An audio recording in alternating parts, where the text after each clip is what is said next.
Okay, hey everybody, how you doing? Almost wasn't expecting to have a session today, but hey, how about that? It's the real magic of friendship right there. So, Hooray! hi everybody. Today's going to be a short session, if for no other reason than the fact that we started a bit late. We very nearly didn't have our very special boy with us. That boy's going to be grateful. So, last session, I left on a bit of a Hello, cliffhanger. I'm Vark. Bark. About to embark. Yes. Left on a bit of a cliffhanger. So, full transparency. After both understandable emotional investment and, well, let's just say character death should never be taken lightly. It should, in my opinion, only my opinion, it's not me espousing it as a universal truth. It's my opinion. Should always be considered a relevant and ever-present threat. It shouldn't just come out of nowhere, rocks fall, everyone dies, because that is trite. But the old story writing adage of without conflict there is no story is, or at least, relevant. However, after going over things and rerunning some calculations, make sure math checked out, checking all the rolls and the notes I made, cleaner about, organized, because that's what led to this kerfuffle, as well as one problem. Arya should have been hitting significantly more often. Because for some reason, his damage was calculating correctly, but for some reason, the attack macro on his sheet was calculating using his dexterity instead of his strength. I don't know why that is. One of us who had access to the sheet, probably me, possibly Trey. In the end, doesn't matter. Must have hit something by accident and switched it from strength to dexterity. As a result, he was hitting with a +8 or +9 on his power attacks instead of the whopping +14 he should have been. Unfortunately, Frey's luck with the dice is, as ever, universally extreme. It either goes one way or it goes the other. And in the end, that would have only resulted in one more attack hitting. Due to various mechanics in the monk character that he was fighting with, he had his own methods of survivability, but this does mean he would have been driven into the negatives sooner. And so, I had to rerun some calculations, and then roll a few things in the Discord server to see if he would have been able to heal back into his positive health, which would have affected how often he would have been able to attack. In return, whether or not he would have been able to finish Karya. He did not succeed. So, this is how I'm going to describe it. As the monk character, in a moment of pure spite, just before Vark is able to get his revenge, brings his boot up and sits down on Karya's throat. It results in the body jolting. Almost hit with a defibrillator. The body rebounds off the ground with the force of the kick. And then shortly thereafter, Vark finishes him off. Hollow and Flick both pursue the, with the help of the capybaras, pursue the fleeing ranger heading south, trying to take this rose with him. Eventually gets brought down. Karya, with a indented throat, unmoving, still lies on the floor. Jocko is deaf. Vark is still on the ground. And to all eyes and to all cursory inspection, it's a familiar sight. Karya on the floor, not even visibly breathing. And that's where I hand things back over to the players.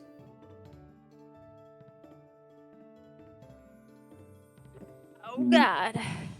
Me and Flake just beating the shit out of the guy with the horologe. We were chasing this man down. We were not letting him get in the way. The capybara is still like attached to him, The and capybara you is know taking. where. Wait, Lolo's working on taking a few of his toes off. She's Yeah, developed. no. She is like she's like those sharks that develop a taste for man flesh. Yeah, no, just Flake is pulling. Flick was running through with his rapier, as Yeah, well no, as like Flick- trying to claw his eyes out. He's dead. Or actually, He's I guess dead. like claw his face. He's well and truly fine. Yeah. So, Yeah. wait, are we out of combat, or Out of this is combat. still within rounds of combat? Out of I combat. immediately am gonna go over and use Calming Touch to stabilize for free. Okay. He is no longer. Oh, sorry, bleeding. no, not Calming Touch, Sacred Touch. Calming touch is the one that does calm emotion. As Calming Touch is the one that removes certain what is it called? Debuffs. Conditions. Yeah, certain statuses. Fear and Why did that not go through? Someone get Kari up. After you retrieve the horolog. As Can Vark I? stands up. the grease, the foul-smelling grease specifically, has over time either run down the stones and dispersed enough that it's no longer hazard, or soaked into the ground next to it and is soaking the dirt and the grass with a dark stain. It is, however, now walkable. You can get up without much issue. The is still there, though.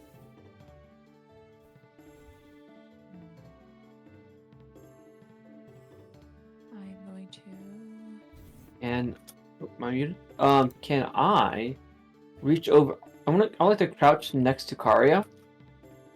And I don't hear anything, but I can see. You can see it, but you I can't. like to. Huh? You can see, but you cannot hear. Yeah. So I just want to walk over to Karia and take a deep breath.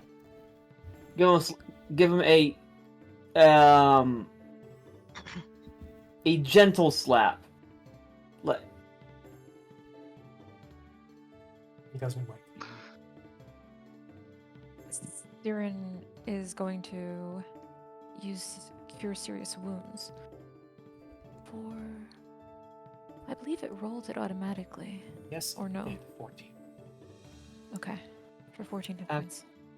After seeing Karia not waking up, I like to just sit. Yeah. As Just places hands on chest, pumps healing magic into him.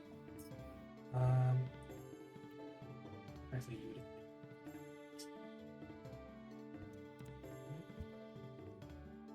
So minus 16 brings Arya to.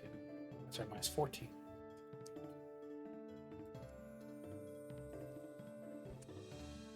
Arya, as soon as that hits 0 or 1, you will be able to. Hooray! Oh yeah, I that's mean, right. He was he had negative hit points. How many hit points under was he? I won't tell you. 22. Yeah, Okay. no. So does he awaken after this Cure Serious Wounds? He does not. But you see that the wounds are closing, which means he's not dead. You see his Adam's apple once more begin to reform, protrude, where before it was pressed in. The bruises all over his chest and his arms have started to turn yellow and then disappear. Broken bones reform, but he's not back. He had flush of life in his cheeks. Begins to return a little bit. His color recedes, and he's more visibly breathing. Before he was struggling due to cracked ribs, more than likely. So he is healing, and he's not. Siren is gonna say, "Not quite. Wake up! Come on!" And then use another. I just lost the spell. It's another Cure Serious Wounds. You're seriously- I have so many spells. I have to scroll through all of them to find it again. It's not like I should have like a different color on that or something, but you can't do that on sheets like this. Oh, here it is. Wait. Fuck.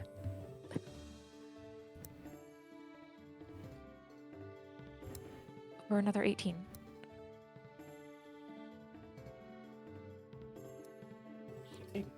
Okay. Does he wakey? All right. You are now 10 HP. Ugh. Okay. Ugh. He just yawns as he gets up. Karian? Does he seriously just yawn? Karian? Your world hurts. You feel the leftovers of, well, I mean, you're at 8 HP out of your usual maximum. So you're definitely still injured. The familiar sensation of hairline fractures in many different bones, specifically a lot of your ribs. The sting of bruises, the telltale signs of a concussion, and a very hoarse and dehydrated throat. But you're awake, with Siren over you, channeling what looks to be deep maroon energy from her hands into your chest. Oh. He's awake. Where is the one who punches very good? He is dead.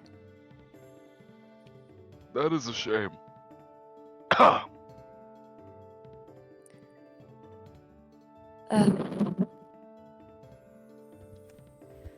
I'm gonna look over to Vark. Did anyone, or Vark mainly, recover the Horologe? He did just say he was going to go get it. Meanwhile, just as they're beating the shit out of that guy with the horologe. Oh, He's Fuck dead. you. Like, in that case, they'd be kicking his corpse because he's dead. They are just, yeah, they're still probably beating the corpse. Well, Funny Flick will that- probably, Flick will funny probably that you rummage say through that. rummage on the guy's body and try and look for it. You find it. He had it clasped tightly in one hand. There's like a anyway, you whole, little there's a whole fucking arm in Holo's mouth right now, and he just lets it go. Oh, cool, you found it. Flick just leans over to the cabin bar and just pats it and says, "Good job." 1 second. Of course it was an ambush. Of course they were going to be here to attack us. Maria, who is currently heaving herself back up onto her feet with by the haft of her hammer, still blood drenched down the back of her armor, says, "No, quite an inkling of just how badly they wanted that thing. Yes. Clearly, they really, really wanted it." And they'll probably this just kind of slowly climb up until he's leaning on his arms. We'll be back because the last thing I remember seeing before I was on the ground was the flying man. She's kind of like Wait, back on her was feet. it the flying... Sorry. I was gonna ask, was it the flying mage that went invisible, or Two different was things. the other... One two went different invisible ones? with a One of potion. them flew? Right. Okay. If we look up, do we see him? He's He's not long realized gone. at this point. Yeah, I figured. Maria, leaning against this sconce, is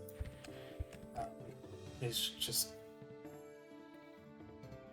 well, what Jane and John were able to find is any sort of indication that should have cost them at the very least a dear amount of resources. So they won't be back anytime soon. Especially now that Vark has access to the tower. Will most likely be under threat sometime in the future if they want to pursue this again. But I really hope they're not dumb enough to do that. Sounds like some of you guys. But his major threat will be if he decides to stay within the country or the area. You can't see them doing this anytime soon again. But if Well, they somehow get stupid bravery up again to try and pursue this again after you guys have access to whatever's in the tower, then whatever befalls them is on them. Frankly, I'm just glad we're all alive. I very nearly thought that feels around the back of her head. I owe you my life, Sarah. don't know if you do. I'm just doing my job. Take a compliment. Saved my life. All right. Saved a lot of lives here. That knifey bastard very nearly had me, as well as that braggart with the axe. Yes, none of us thought. Have you found the horror log? Flick You- immediately swings. Yeah, Flick, who has probably been running around the guy's corpse for a little bit before realizing it's in his hands, is going to immediately swing around and say, "We got it!" Yeah, just Give it calling to out me. to anyone in general. Flick will. Could you all Flick will- please gather around here? I have one more burst of healing I can do, but I need everyone to come closer. Flick will reach the top of the stairs, swing the item around so that Vark may grip it by the handle and pass it to him. Says, "Here you go." Siren, take it Yes. from the nearly dead man. Inside would be better. I suppose that's true. Let's all gather inside. Yeah, I was about to say, I was about to say we're making ourselves easy targets for any sort of retaliation that might come. Doesn't matter how far away it might be. Do lock the Siren. door. You don't know where Yeah. the invisible one went. Myriad is Do Also you have keep an eye enough on the magic windows. left? Do you have enough magic left to conjure water and heal us, Siren? I Yes, can I conjure do. water. I can- Uh, yes, for the healing Ah. specifically. I don't know about the water. Can't say Um, that one dwarf bastard really gave me and our friend here a rough Yes. time of it. Give us a drawing. I will say, whatever security measures might be left after so long, Lydia's tower probably is safer than mine. Meanwhile, For sure. Lolo trots up to what do you call it? Trots up to Hollow, drops something at its feet, which he then recognizes as being a big toe and says, "Tastes like chicken."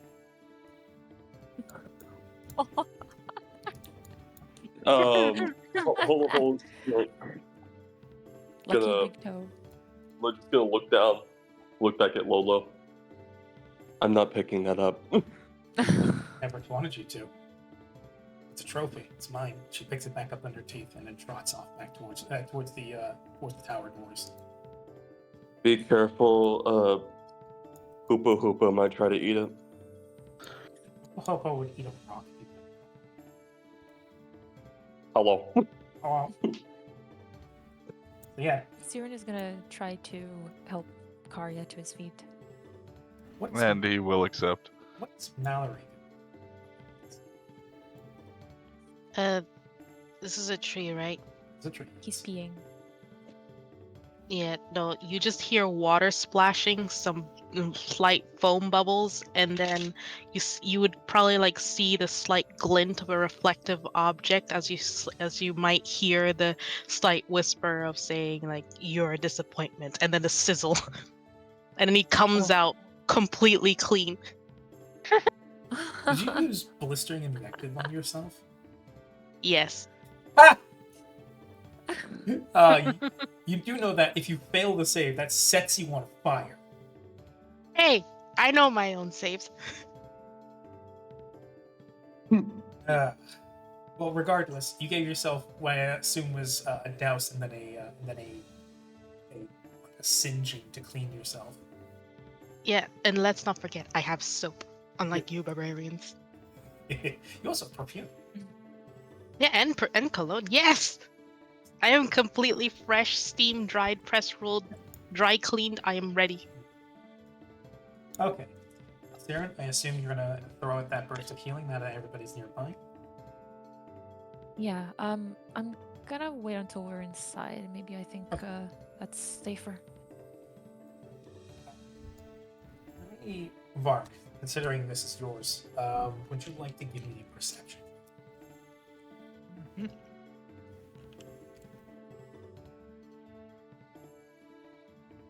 Absolutely. Since this is, what do you call it? Your charge, so to speak. Okay. 22. Wow. He rolled 2. You see on the ground with his hand behind his head, just the gnome sort of like booting on his knees, away, trying very, very carefully not to grab any attention. And then his knee brushes up against the still wriggling, writhing corpse of that mage, and then he flops over to the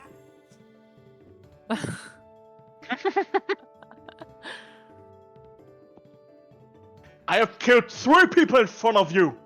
Do you want to join them, perhaps? Why am I don't want to be here. I don't want to die. Keep wriggling, you will, faster than you wished you would. Okay. Jesus Christ. No, that's nice. Oh, Jesus Christ. Who? Who's Jesus? Who? He's my brother. Infidelity? He's my brother. I'm not familiar with that religious character. My brother. He's not. Joseph A. Christ. His name. I am Joseph A. Christ. Yes, there is not a known family with Christ as their last names. Most have Dingle Hopper, or Clawfoot, or Fast March, or something like that is their last name. His last name is Christ now. That's what it's going to be. Anyway. So he collects the heads of gods. Yes. So now Vark is currently shouting down a gnome fearing for his life. This is an uncharacteristic amount of fury from Vark than most people would be used to. But given the situation, not hard to understand. The once more terrified and quivering gnome stands up with his hands against the back of his head, looking down at the dead body of his compatriot that had been run through by the very same veteran. So yes, Maria, for her part, pulls a pair of manacles off of her belt and says, "You want to latch him up so we can drag him inside, or do you want to leave him out here so that any sort of secrets don't go through him?" I don't want this pest inside. Well, then I Chain into a suggest tree? What do you want to do with him? suggest you shackle him around the tree. Like a disobedient dog. She then takes the shackles and tosses them Vark's way. Yeah, just say the word, Captain. Vark, does he have anything else to say?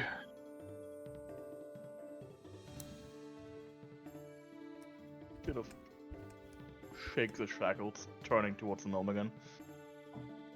Do you have something else to say? I choose your words wisely. He's sort of just like with a very panicked fourth smile goes, "Any way I could help?" You can start by telling us who hired you, who you're working for. Okay.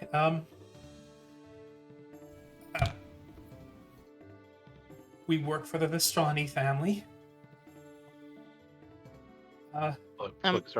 Puck starts to make his way over. He wants to get a bit of an earful of this.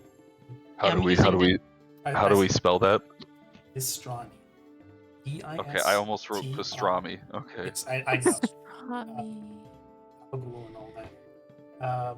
V-I-S-T-R. Forget about it. Vistrani. Oh, Vistrani. There we go. There you go. And Mallory is Parmesan, discerning lies. pecorine. Yeah. Quick question: would we know that Chaiko's currently deaf? I can put my hand to my ears and go. What everyone would probably see is me essentially trying to rub my ears the entire time, Mm-hmm. trying to get. Any attempts to like hail her or to like get her attention with words just completely goes. Mm-hmm. Okay. But the gnome begins talking. We were hired by the Vistrani family. We're mostly mercs. We got a couple of the people here were from the family. They were here to make sure that we did the job. They're dead now. I think one of them got away. The guy who teleported in the sky. He was one of our scribes. He's probably gone off to go tell them about this. Tell them how much of a failure this was. We were told Damn, that's that right. under no circumstances were we to leave until we had the compass, and then return that to the family so that they can, in their words, claim their birthright or something like that. They are about noble politics. I never was one for it. Just a lot of money, enough that I would never ever have to worry about it. Have I mentioned I have a wife and children? I'd really like to see them again. Everyone does. It doesn't matter. You have a wife and Do children? you think that doing this was worth sacrificing your life with them? Man, you really don't know how bad life in the city is if you gotta say that. Doesn't You don't know matter. how bad You have life no can life be with if it. you say that. Oh no, I know how bad You life say- can you be. say- I've got a guy right here who's all fire and thunder who ran two of my compatriots through and is currently threatening to kill me. I know how bad it can be. Please. Have you ever been out at Breathe. sea? You know I what killed- it's like to get gangrene? I killed 4 of you, and I'm about to make it 5. Talking, please. Give me a chance, okay? What do you want to know? I told you who we work for. I told you what our job was. I told you why we're doing it. What else do you want? Oh, by the way, did anything he say was a lie? Was All it? Was any truth. of that a lie? All true. All truth. All right. Everything from the family name to the job to the fact that he has a wife and children. Okay. Gonna look over. Meanwhile, Holo Holo is kind of either writing this or signing this. What's going on to Chaika? Do you know sign language? No. Do either Yeah, of you, imagine- yeah, do That's either why of you it know says sign writing. language? Is my question. It's like No. That's part. Yeah, no. That's why it fucking said writing. we call it thing. Fishman. That's what it The says. fish elf is currently making weird hand gestures towards you, Chaiko. You think it might He's be gang doing signs. Naruto jutsus. Like, it Just doesn't. throwing out gang signs. It doesn't look like any sort of arcane hand signs. Doesn't look like any sort of somatic component. And it definitely doesn't look like any sort of like meditative hand signs or anything. You think he might be throwing gang signs or something? He looks like he's I'm trying to deaf, play patty not cake with you at some blind. points. Huh. Anyway, back to the The interrogation. domain expansion. I'm deaf, not blind. Mistakes it for him waving his hand in front of her face. Wait, would I be able to? Wait, okay, so hold on. Are we like? Do we not understand what's going on with Chaiko, or do we know that she's? Oh no, deaf? it's very- I'm deaf, it's very- not blind. She's saying it I out can- loud. can She's saying it out loud. She can say it. Okay, I didn't know if like being deaf made it so that you couldn't. I don't know. It makes it harder for Um, you to speak, which is also why the whole Yeah. Oh, yeah. 20%. I guess it would be more I'm deaf, not blind. Well, regardless. Something like that. Siren's gonna Regardless, say- she's also not responding to anything said to her. So No, yeah. Siren's gonna say, normally I would be able to cure that immediately, but I don't have the ability to do that today. So hopefully whatever affected her will wear off soon. If it doesn't wear off by tomorrow, then I can do something about it, but not today, unfortunately. Holo Rub's just ear gonna write down- again. Holo Holo's just gonna write yeah, down like a I piece of can't. I'm not paper. saying that to her. I'm saying that to the party. To her, I'm gonna pull out my little journal and just write what I said. anyway, yes, I'll get a small nod. back to the interrogation. Yeah. Yes. Is there anything else you'd want to ask Lino? First, I'm giving. Well, I don't even have to look over his shoulder. He's kneeling and he's a gnome, so I can just So he's look basically at behind. Mallory straight up.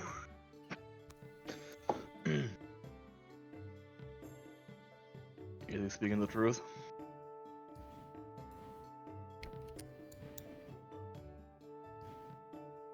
Mallory. Oh no, she's. We don't. Be right back. Oh, So, yeah, I'm blind. it's. I'll just say I got confirmation. Yes. Mallory. You're blind, not deaf. Mallory did say that. Yes, it's all true. Yep.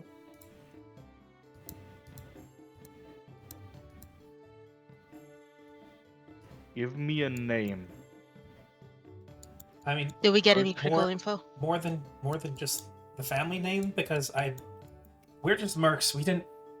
We there was the couple of guys who were with us. They were our through point, but they're dead.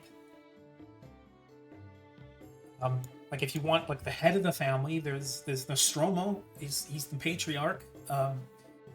If you've got any grievances, I take it up with him, but nobody can find the guy. He's basically a ghost. There's his daughter, Yanki. She's sometimes there. She handles all the finances, I think. There's her brother. Good. Giacomo, I think. Giacomo. He's like he's the one who like does all the knee breaking stuff. He's the one. He's the debt collector. He's probably the one that's on the streets the most. There's not much more than that. Not that I know. I said I don't. I try to keep out of these things. It's too rich for my blood.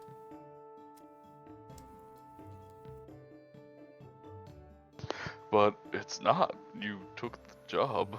Yes, you took this job. Taking merc contracts is very different than getting wrapped up in noble politics.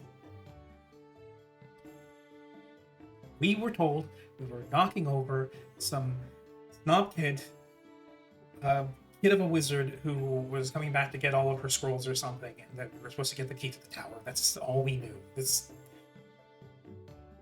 We were told it was going to be a smash. And you don't and think that's some kind of politics? Because of course it is. Everything in the city is politics. That's why I want to get out. This is the one opportunity I had. Up until this point, I was making 5 copper to a month.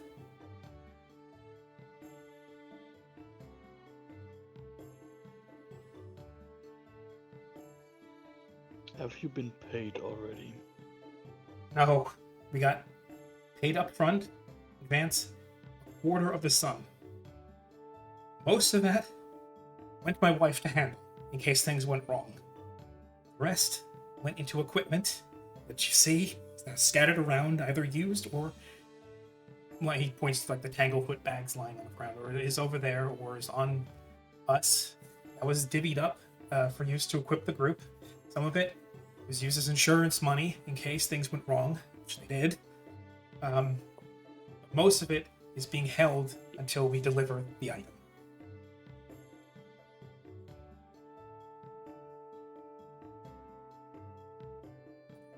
I know I'm saying this a lot.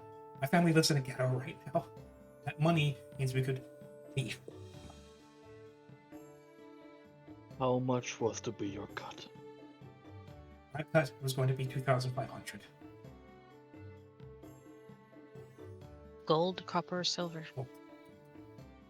Gold, hard gold. They could set aside someone for life. For generations to come. That would mean my family would never have to worry about money for 10 generations, not including any other money that they make. Couldn't pass it up because there was no other opportunities. It was this or die in the ghetto.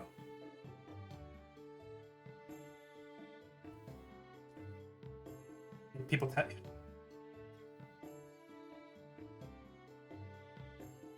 Just like something falls over his face, something like a shadow for a moment. He just then shuts his lips, just hands still on the back of his head. He's just biting his bottom lip.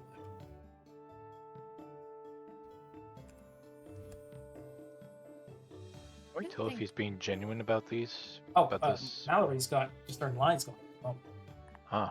Oh yeah, and he's been telling the truth this whole time. yes. Which is what I will say. Lark stares him down, and he's still clutching with his one hand the font. And I get you're angry. Honestly, for me, it's nothing personal. It's just a merc contract. I had nothing against you and your friends. They're trying to kill you. He sheaves it. And reaches for his coin purse.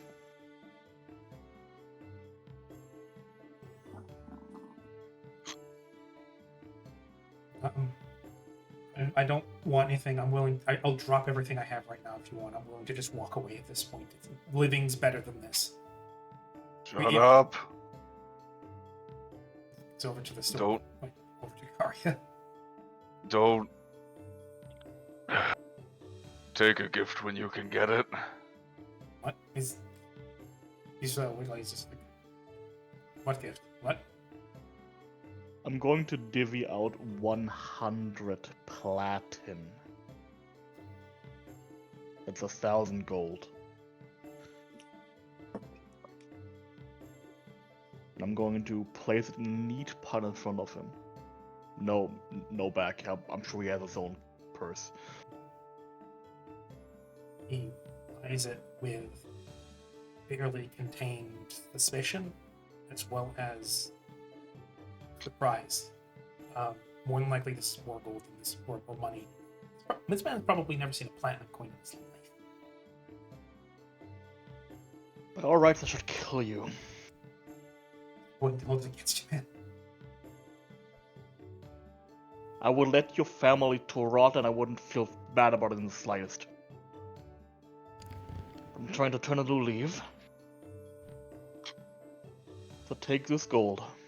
And he leans back, considering I think Hollow is standing on him, technically speaking. Vark is going to reach down towards the red-robed mage he had killed earlier. And he's going to basically stick his thumb into the wound he had himself caused. And then, unless the gnome resists, I suppose, he's going to grab him by his hair to hold him still. And he's going to wipe the coagulating blood over his forehead. He lets out a barely. He lets out a sort of jittering shudder from between his lips as you grab him by the head. As the thumb begins to approach his face, you see his eyes begin to dart back and forth, but he doesn't move. You drag your thumb across his forehead. As your thumb approaches, you see his eyes twitch. You see a barely restrained instinct, the typical biological reaction of a finger coming near somebody's eye. Then the pad of your thumb traces across his forehead and he says, okay. That is not a good time for fucking, bad roll, but whatever. A 20 is a 20, I suppose. I can go I over there have and give you guidance if you need. Just Yeah. slap him on the Yeah. back, like, I'm gonna Yeah. pray for you. It's okay. Let me take a break from administering to this injured man to go over and slap my friend in the back. Collapses immediately. You gotta let him go. I've marked you. Leave the country. And if I so much as sense a lick of you, I will find you and kill your entire family. His eyes widen, and you see that his lower lip is quivering again. He says, "You'll never see me again, I swear. Take this. I'll go far away. I'll go to another country. I'll go somewhere else. Thank you." He then, his eyes on yours as his hands slowly drift down towards the coin, scoops it up, puts it in his pocket, and he begins to clamber away. He says, thank you, and then, you'll never see me again. You'll never see me or my family. And I promise I won't tell them about you. And loss of any more words will turn, and he will lead down the slope.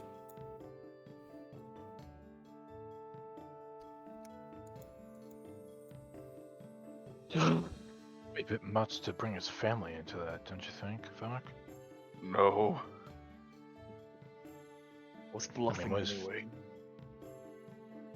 I figured. It is foolish of him to put his family aside for something else. I suppose he was caring for them, but there's more ways than just crime to gather money. What he chose was wrong, and it's good he won't do it again. At the very least, I hope. I'd It's- be surprised the life of privateers and that too far-fetched from crime itself? I mean, Mm, depending on who hires you. Maria, Yes. who has been leaning her back against the brazier with the head of the hammer planted between her feet, pushes herself off and says, "Racketeering is legal in the country that hires them. Unless it's a crime. Regardless, Hmm. the man's circumstances are his own. Fool's choice it may have been. We don't know how many opportunities or how true what he said was. Regardless, Mark, if not necessarily pragmatic, you did a noble thing. And that yes, speaks Mark. speaks Could you highly. let him go? You did better than any of these low lives here would have ever done. As a result, I think headed to that tower, which should do post haste, your head held high. Your inheritance is for the time secure. We can write off this particular chapter the supposed Vistrani's family's attempts to waylay you. Going to have to check in with Jane and John later to see about their attempts to sabotage the family. This goes deeper than I thought it did. It's going to become a reoccurring issue unless it's resolved. I would rather not have a crime family on their tail most of the time. We're very lucky. Well, that something- we're very lucky that they're a relatively weak family. As well armed as those Well- mercenaries were, that wasn't anything close to what good coin could have gotten after us. If they had more money, the kind of money that the old, still powerful families in Rabido had, we would have been dead. They could have dropped a Well, meteor on that's- us and it wouldn't have shaken the town. We would be dead. Well, That does much, that? that much um, is true.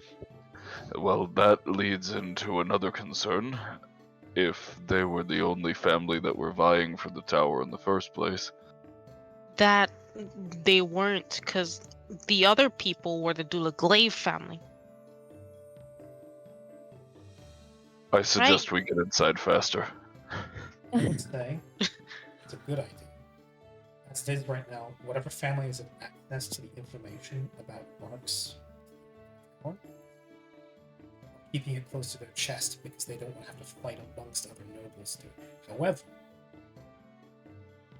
the families of Rabido sometimes have servants with loose lips, and we can't guarantee that this won't get out at some point. And then, quite possibly, Mark may have every greedy family in Rosaino being after his ass. So I would say, let's get inside. Get inside, Yes. get all we need. That's not the dilly-dally while we still have sunshine. Ah, dilly dally, really. No. I'll kill you. Cheka, you bringing your pet rock with you? No, not at this point. My pet rock. But what if you find Be a free, headband of Rocky. intelligence again? The rock will be Imagine. smarter than the birds will. Honestly, probably. Anyway, Be free, Rocky. Be free. yes, you Rocky release your Balboa? you release your summoned rock. So up grease-slicked stairs lies the door to the tower. Now, no longer impeded. Also, there's a pile of Let's go. bodies.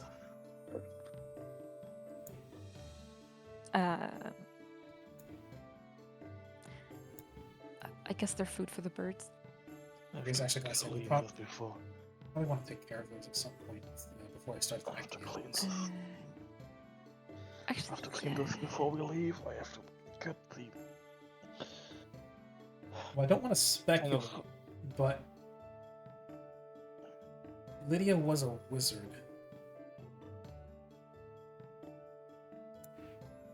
She probably does have something in there that Maybe she, would has, help maybe too. she has some sort of magical garbage disposal inside. We can only hope.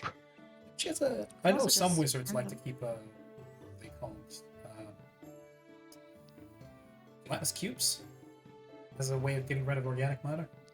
Those tend to be the ones who are a little shadier and have a lot of bodies to dispose of. No, we have one in the basement. Yes. Holo's just gonna go look at just all. He has a lot of political enemies. lot of assassins that come after you. More than likely. They can't very well return the assassin's body to the other country. That would give away the game. Besides, it offs the body, leaves behind any belongings, which we can then use later. Anyway, Mark, would you like to go? Yes. I've planned getting out of This is the part where a meteor comes down on us, right? here. So the Google Gate Oh, my favorite. Another boy. man on the roof. Another man on the roof, yeah. Kicks me in the face again. Yo. I'll fucking kick his balls Here's a inside his man. body. in a red coat on the roof with a massive sword, 2 firearms. No. Flips a coin. You may No, recognize him please. from SMT3 Nocturne. Oh, No. Oh no. No! No, No! no. Anyone but him. I The immediately the open console tiefling- commands and kill him. Oh my god, it's Verasul. I'm kidding. No, it's the tiefling mercenary Dante from the. Don't. He is Dante. he is la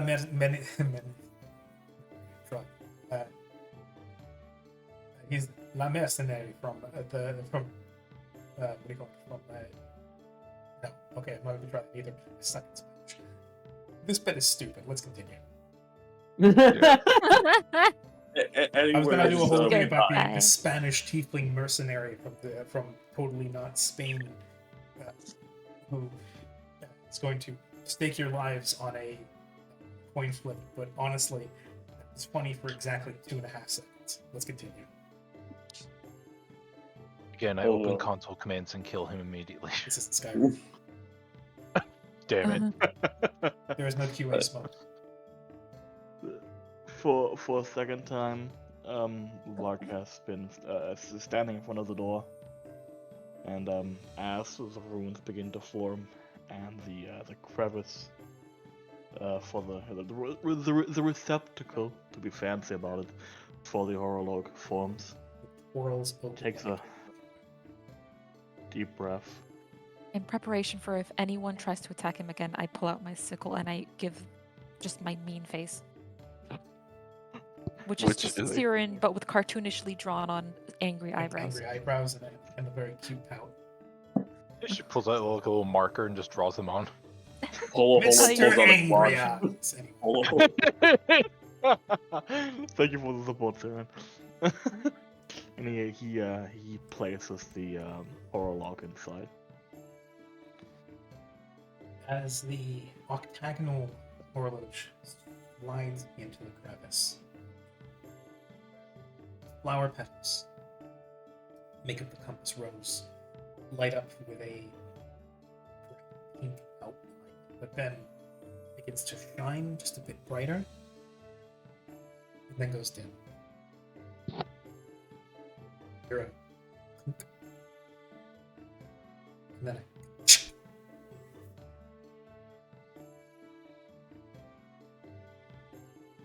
then you see the horloge push out of the indentation just a bit, enough that you could.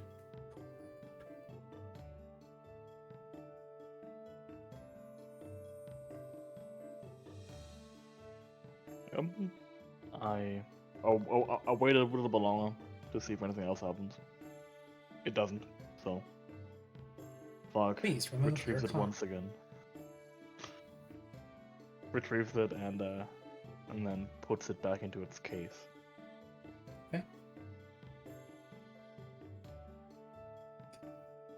There's no door handle. However, even by the wear of the stone in the ground, the door frame, it would stand to reason that this would be some form of push door. Varg does place his hand, palm open, against the wood. As you do, you feel an electric tingle go up your arm.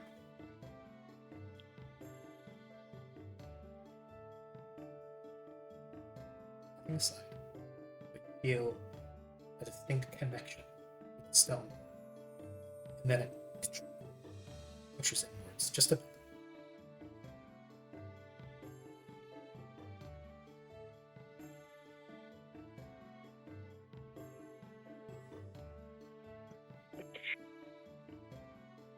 slowly. You know, if it swings open on its own, then he just lets it. Otherwise, he will like slowly push it open. Press against it. Eh. And slowly the door grinds.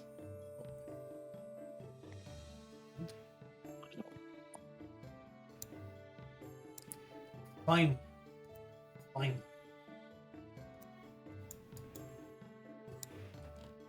Vark, does a 42 hit you? Enter A new detected. hand touches the beacon. Further detected. Oh god.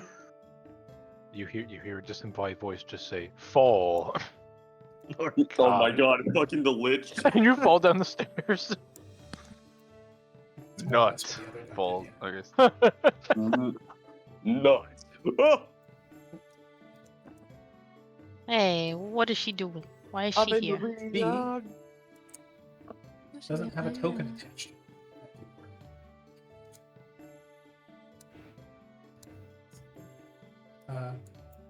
Paying no attention as I Yoink. fucking pick you all up with the Force. not the force so much as the roller coaster tycoon insert.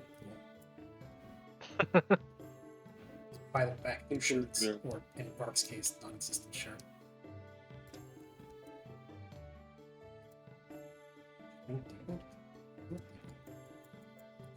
Wait, mention that. What's going on? Now that the chaos has dissipated, there looks to be what you recognize to be the remains of a broken down board next to the door, rotten, and it's decayed with age. Any paper that was attached to it is gone, but basically the remnants of assumedly any sort of notice or mail or odd jobs that Lydia might have had would have been posted up there next to the door. And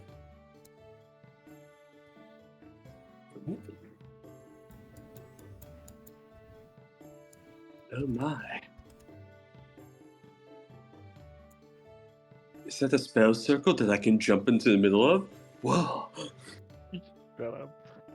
Spell circle, Um. yes. Jump in the middle of, please do not. That is literally Um, a star, David. But yeah. having taken the Exactly. first step into the into the hallway beyond the door, Vark slowly goes down on his knees, and as if he were in a temple, like before the shrine or the statue of a god, he prostrates himself, kissing the floor in front of him. as you kneel down on the burgundy red rug, laced and traced with shining threads of what you only assume to be some sort of facsimile of gold, praying at your own personal mecca, as you have the way your shoes tap against the rug, familiar scent of stone and candle, paraffin, trace of old books.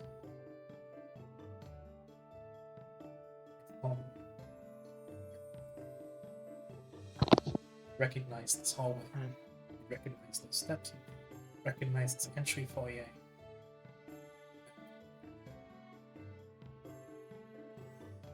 Before Vark gets too far ahead, as soon as everyone's inside and we close the door behind us, locking it preferably, or I should say, Siren will do her last burst of healing. Now, I think Bark is currently prostrating himself in the hallway. Yeah. I'm gonna just kind of mouth to Karya, is this normal? Whatever you said just cut out for me because I walked into the other room. What did you say? Holo's gonna mouth to Karya, in reference to Vark, is this normal? Yes. Nod. Maria's going to nudge Holo on the side with her hammer to have some decency. How many points of healing was that?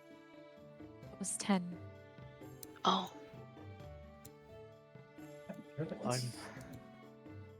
I'm home, Master. I'm home. And he rises, straightens himself, even goes so far as to like fix his clothing, pull on his collar. You're dirty. You're bloody. You're a bit oil stained.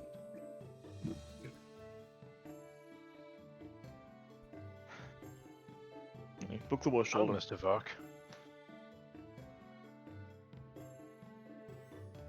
We're all filthy. I really wish we could take a bath before this, but come inside.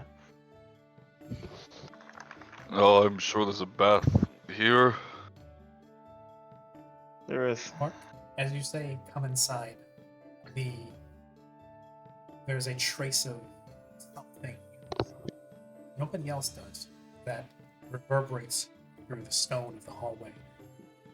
As you get the intuition that that invitation dissolves some form of barrier. At the very least for a time. And the compass rose horloge in your pocket, or in your bag, I should say, in the case, again rumbles ever so slightly. As you walk through the hallway, unlike before when you went through and when you were leaving, or many times you've paced up and down this hallway before you left, the gold lining of the rugs lights up as you walk down the rug. As you walk across the carpet, the walls thrum with a power that you previously didn't know was there. And then as you step through the second set of doors, sconces and torches light up on the walls, illuminating the inside of the foyer. The tower comes alive. Circle in the RGB. middle of the foyer lights up with varying colors, mostly dark, as you see gray and black and navy blue. It swirls with idle color.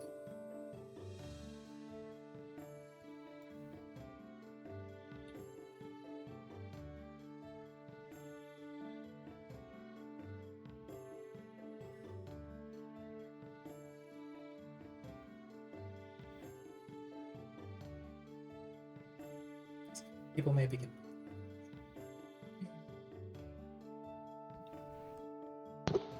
Vark, you know this place, I would assume. What should we be wary of? And should we barricade the door?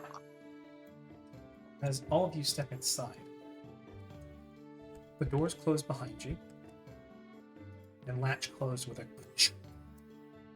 goodbye, And then- Siren and Maria. then the That was insides of the doors, Lolo and Maria. the inside of the doors fill up a hatch mark of runes that light up and then dissipate. One looks like the house has a cupboard.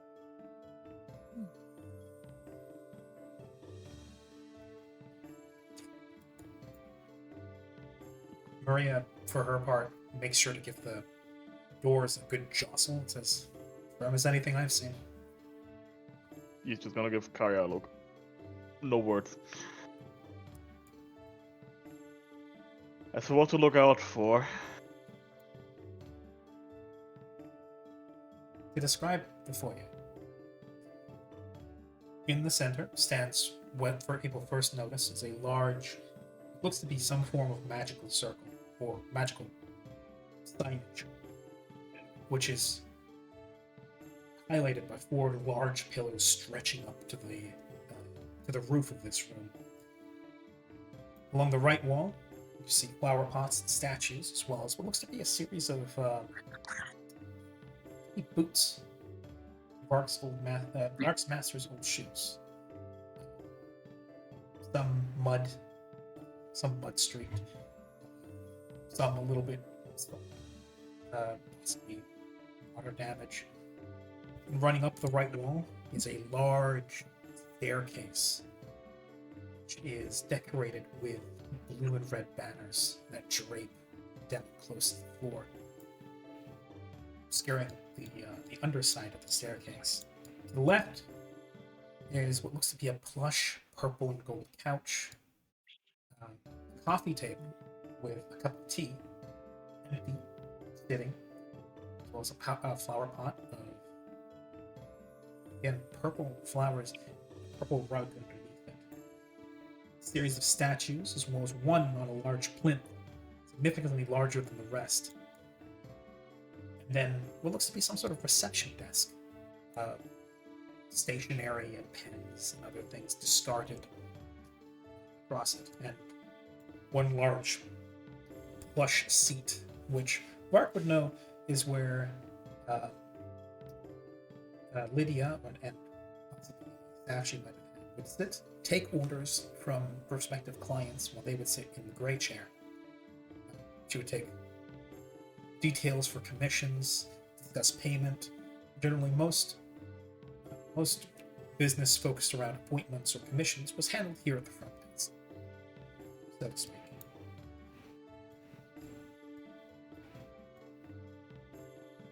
As for the purpose of that circle of arc, you were never able to actually find out, because up until this point, it never lit up. It were around. It simply stood on the floor. How though it's alive?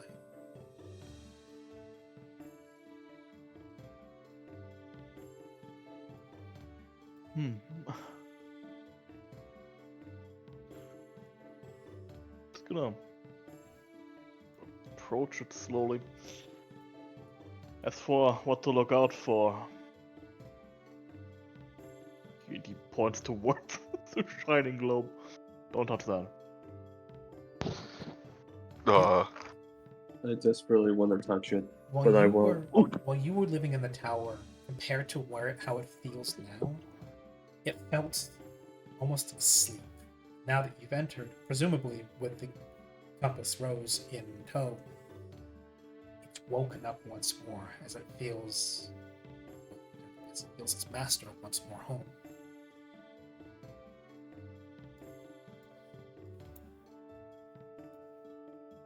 Then you feel something change. Something shifts in the air. The circle begins to rotate just slightly faster. The light intensifies a bit, and you feel more power disperse into the tower as something activates as well. Question. Mhm. Can I spellcraft check what's happening? Absolutely. Could I as well, or would it be more or less be a help action? You're not really knocking your heads together on this, so I would say it would be individual checks. Okay. If this was a Shaiko going, I wonder what this does, and then you go, I think it might be this. Then again, she is still currently down. Would my elven identify spellcraft apply to this, or would it just be normal spellcraft? They will require you to cast it. No, but elves get a. Right. It's not like the spell. Yeah. I would say, yeah, it would come into it. This is technically magical artifice. No, that's just funny. That's just funny. That is funny. Yeah, you both come to the same conclusion. This, at the very least, not going off of the signage, because the signage seems foreign to you. It's different than form either of you learn. But given the way that it's moving and shifting, maybe this is like line locus. So a point that taps into ambient magic, uses that to power the place.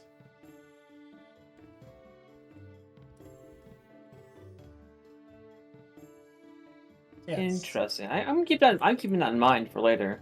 In a way, it's like a magical reactor.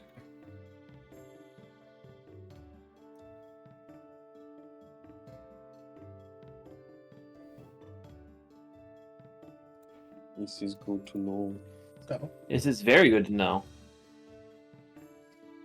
We don't know how it works, but we know it's a magical reactor, and we should probably not touch it. Or at least all of you hear, without needing any sort of check, the sound of stone and metal hitting against each other. It's not a pleasant sound, but it's one that comes and goes. And then you hear a heavy footfall hit the stone floor. I was just about to ask about either that or the suits of armor behind it. Hey, now it's blue. Yeah. It doesn't necessarily mean that it's evil.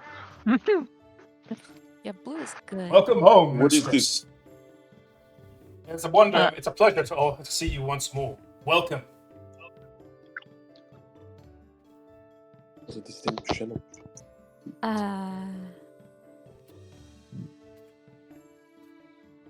Well, Varg I'll believe you now. actually just stares. For once, he's a bit baffled. Well, mistress, My or, lady, or servant.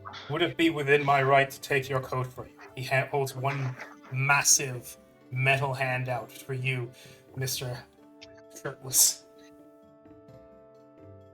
No spellcraft. Well, fuck me. Yeah, well, you know what? I'm gonna spellcraft. I can't do that. I wonder what my spellcraft is. I love him. Oh wait, I can actually. Wait. I see you are escorting guests today, my lady. If they are in need of refreshments, we may conjure some at request. I do believe the couch will be too small for this many, though. Clark, Yes. you know that Lydia was a mage who specialized in conjuration, but also magical craftsmanship. You know for a fact that she has a golem workshop. Oh. This, more than likely, which is probably mentioned in at least a few of her notes and maybe even any journal she might have kept, come across, is the greeter golem. Someone who was here to take orders when she was away. Someone here is who greet guests to make sure that they are seen to, as well as any rough housing individuals will be taken care of. As also, what's something you know quite well is that golems are built to be immune to magic, and many of the people that she used to see were in fact mages. So if a mage was unruly, she would then. This greeter here was both a very visually pleasing greeter with an agreeable personality and a very disarming, disarming visage appearance, with a meant to be affable, but at the same time, if a mage were to ever act in a way that would be dangerous to Lydia or the tower, he could then take them basically by the scruff of their neck and toss them out the door. He's both a bouncer as well as a butler. I love him. I would call him. Nah.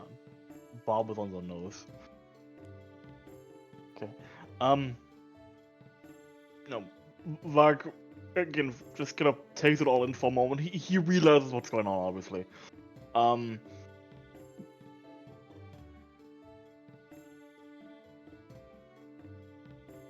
Remind me of your name. Hey, mistress. Why, Ossus, I am known as the Greater Golem. Not to be confused with a Greater Golem. No. I He's love funny. him. I love it. So, That was one of Heavy- five heavy pre-programmed. handwriting. That was one of 5 jokes you pre-programmed it. You should.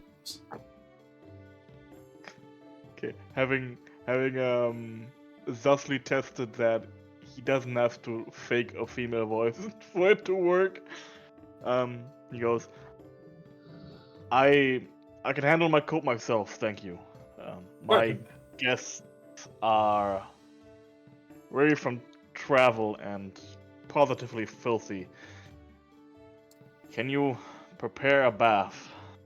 Multiple. It will take a moment to prepare, not much more than a jiffy, but it will require a bit of time, given the... he then looks over the group. You see his eyes light up with a familiar rainbow of lights as something you would have seen Mallory's eyes, as you see him pour over each person, turn his head like one at a time, snapping back and forth to fixate on each of you. Given the varied current guestage, it will require some time. However, it will be seen to most certainly and most quickly. I shall have hot beverages, hot baths, and some more seating prepared. Thank you I kindly. don't feel pretty perfect. I feel pretty parched myself. It has been currently, his head snaps back and he's like, 2,563 days since the last time that you ever received a commission. I think perhaps we should print more flyers. Hold off on that for now. I find myself between work as of the moment. I would hate to advertise my craft and not find the time to handle them all. Very good. Now then, as he brings one large metal hand up with a resonant clang, snaps his fingers, and a steaming pot of tea, as well as several cups, appear on the coffee table. Visualize it for yourself. And in the meantime, he says, "Oh, then the rest of the staff are currently waking from hibernation and getting once more started with getting the tower back in order. That will take a little bit. I'm very sorry, man. I'm very sorry that it has fallen. The tower has fallen to such unexpected dilapidation in your absence. However, it will be seen to most quickly. As usual, most preparations are being made for yourself, and as usual, as instructed, we are keeping out of your way. Should you need anything, simply call, and I or one of the other staff members will see to. Very well. Thank you, kindly. As for the rest of you," he turns to all of you. As the golden lamp light of his eyes narrows on you as a total group, you see not so much as him narrowing his eyes, so much as the pitch, the shade of his eyes shifting to a low green that resembles almost. I want to say, a low, a deep green as he fixates each of you and says, "Please do behave yourselves." And then he shifts back to those. Can I put a hand up to my ear? Siren will write in her journal. He says to behave. And show it to Drago. Nod. Drago? Yeah. Save. Roll you a save? What kind of save? We'll see. Uh-oh. You do not want to behave. You Well, really just I won. you both want to lie. be rambunctious. Roll to rebel. You both We're lie. rambunctious. Mischievous. Why a will say that? I'm scared. Mischievous And little then, creature about to get up Previously, for where shenanigans. where everything was just dull and quiet and with a slight ringing noise. Basically, the only thing you've been hearing for the last 20, 30 minutes has been just real ringing tinnitus. Yeah. And then, in your mind, you hear, "Oh, very sorry. I didn't know that we had anyone hearing impaired within the party. Welcome into Miss Lydia's estate. We will be seen to shortly as hot baths and hot drinks are being prepared. I would like to Do mind jump your back. manners. Please do mind your manners." I would like to jump back, scared. Uh, That is the first. You got telepathized. That's the first time that's ever happened. Yeah, the will save was to see whether or not he can make it past your mental barrier to. Interesting. I'll just slowly nod to the. Very good. Huh. As he once more strides away, taking a spot on the podium. And the tower once more thrums with energy. Bart, you feel things shift. That last word cut out. I feel what? You feel things shift. I heard you feel things shit, and I'm like, oh. Yeah, same. You feel your pants becoming very You feel your balance shift. very tight. Anyway, continue.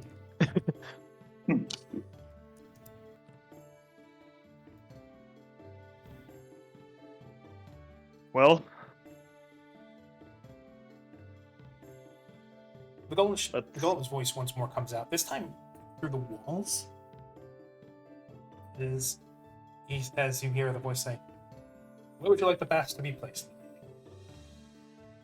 "Down in the foyer. That would be quite improper." It's coming from. Actually, no. I wouldn't hear this yet. Never mind. Nope. I want to hear this. No, disregard that. Might I suggest the laboratory, or your, if not your bedroom?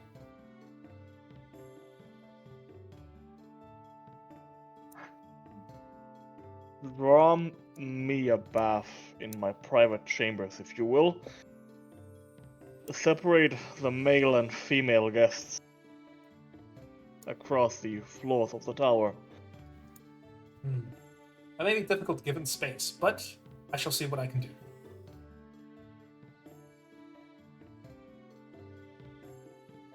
Thank you.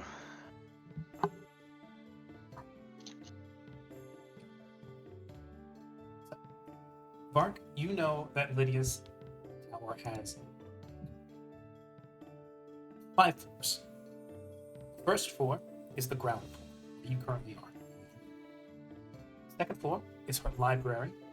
Third floor is her laboratory, where all of her work is done. Fourth floor is her bedroom. Fifth floor is her observatory.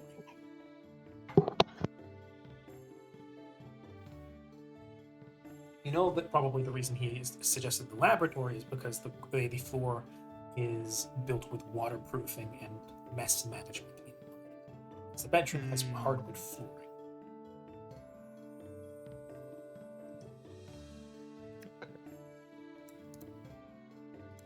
Do I want to ruin that? No. Why am I asking myself that? I don't want to ruin everything.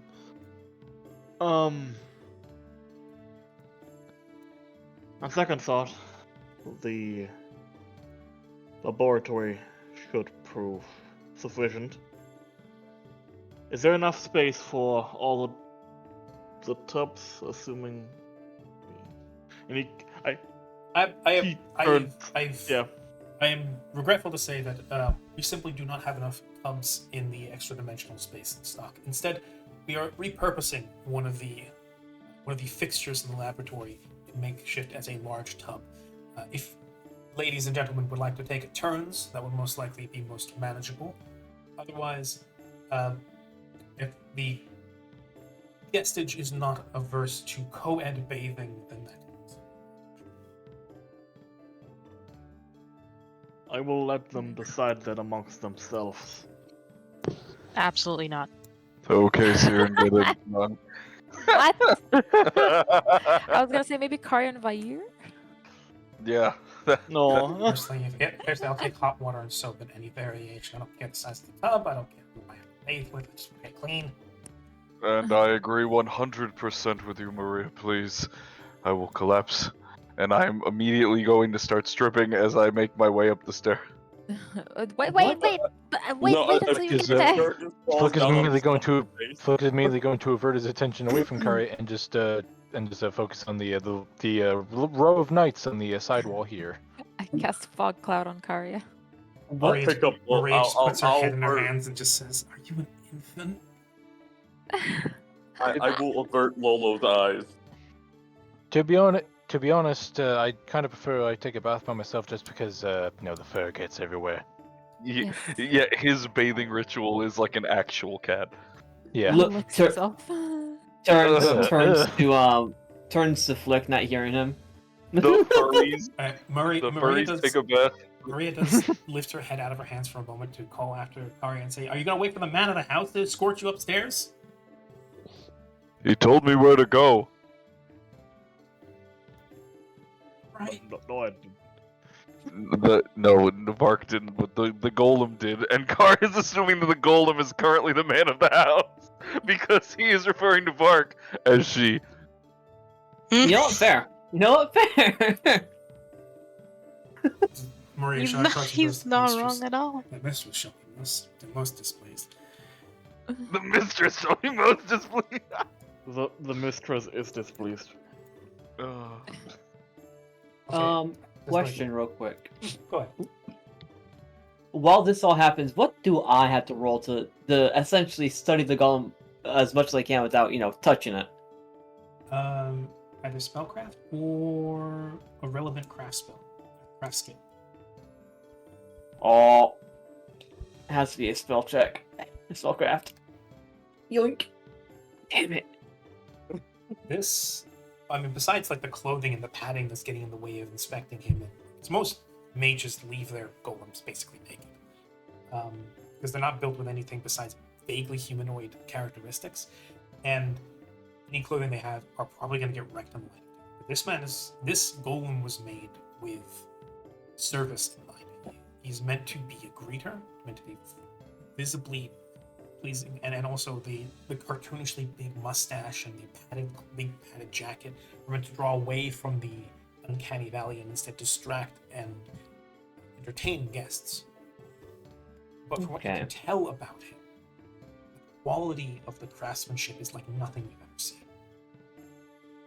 You've had that manual that you were reading through, golems, and this guy is, you would have to assume, was crafted by a master. His joints move with fluidity. His magic mouth, which allows him to speak, has no itches or strangeness to this. It sounds entirely just like a normal person speaking. The large coat and the large mustache help to obscure a lack of a mouth, which helps take away again from that disconnect. But just the size, as well as the heaviness of his steps, means he's made of metal. So he's at the very least iron, which itself is an accomplishment, making one this fluid out of iron, let alone if he was made of it. This is, as it's fitting for something that's basically on the showroom floor, testament to Lydia's skill to anybody that comes in, as well as a security measure and a greeter. Shit that's probably out there. Cool. While everyone's doing their thing, I'm just going to continuously circle it like a shark. Just eyeing it up and down. I mean, what else can I do? I'm deaf right now. I mean, Wonderful. Chico's got what she's doing for a while. Anybody else? one quick question. Are the back ones also golems, or are they just statues? I forget. They just look like standing armors, but you do know that animated armor and golems that look like suits of armor can be. I go if I don't need to roll another separate roll, I'll also take a gander at those as I pass by. Sure. Yeah, Flick is Flick is admiring those as well. Okay. How about the rest of them?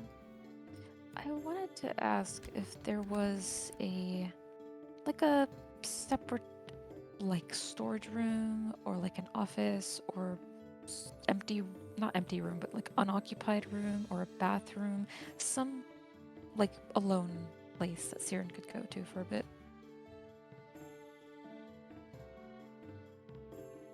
The place that would best fit that description would be Lydia's bedroom. So, Siren will go up to Vark and actually, she should have asked him this question, but I guess she'll ask, Vark, is it all right if I mean, you can come with me if you want to make sure that I'm not going to do anything suspicious. I assure you I'm not, but I would like some alone time in a bedroom, perhaps Lydia's or a storage chamber or something empty, unoccupied, unused right now.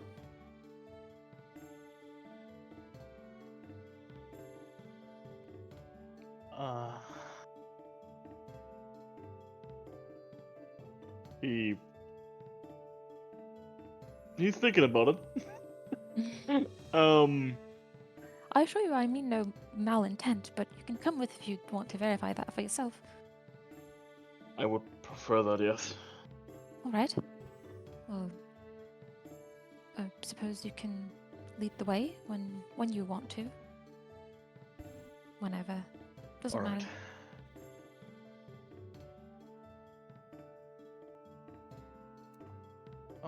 The rest of you, I guess everyone else can do their things. kind of like waves a hand at them. Mingle Yes. as you like, I suppose. Don't sit down anywhere until you're clean.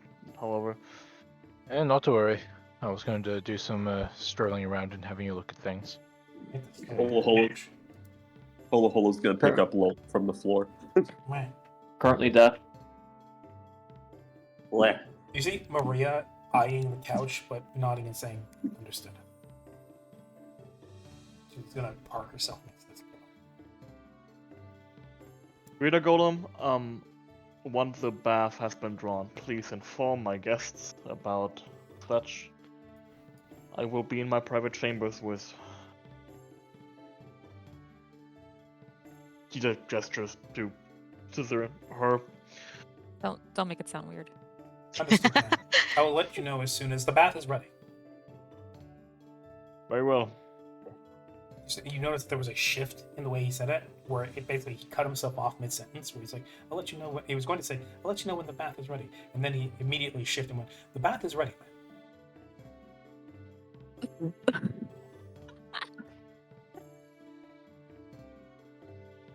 Well, Well, who would like to take a bath first?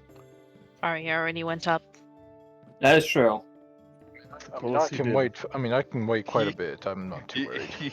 He assumed that the co-bathing thing was a thing. He does not care. He just is like, okay. Let's go find that brute before he destroys something. yes. Considering that he is about to enter the library. Is he just running around naked like a kid? He's not naked. He just took his shirt off. You said he's got his Said he was peen out. stripping down. I did not. I So think he he- was stripping. That's true. I guess he's probably ass naked upstairs then, actually. Leaving a trail of clothing like a fucking toddler. No, he's holding them. My ears following behind, picking them up in his mouth. Yeah. Okay, so Vair is the mom. Okay. All To right. be fair, he is the older brother. Actually, no, he's the younger brother. No, he's the younger brother picking up after his older brother. How about that? But yeah, as Vark begins making his way out, this is Maria pushes herself off the pillar and goes, "That was quick." Begins making her way into Holo's gonna look down at Lola and say, "Some company we have, huh?" Some company we have, huh? You guys have they've been traveling together for I think what, a year and a half It's been now. a year. It's been a year, and you guys have gone through Yeah, it's multiple been about a year, life-breaking yeah. encounters now. Mm-hmm. Yeah. I've been bored. Siren, I believe, is heading upstairs as well. What about Mallory and Holo? Holo is just standing up, Lolo in his arms as he just, I guess he waits his turn, unless someone has anything to talk about. Wait, I'm actually curious as to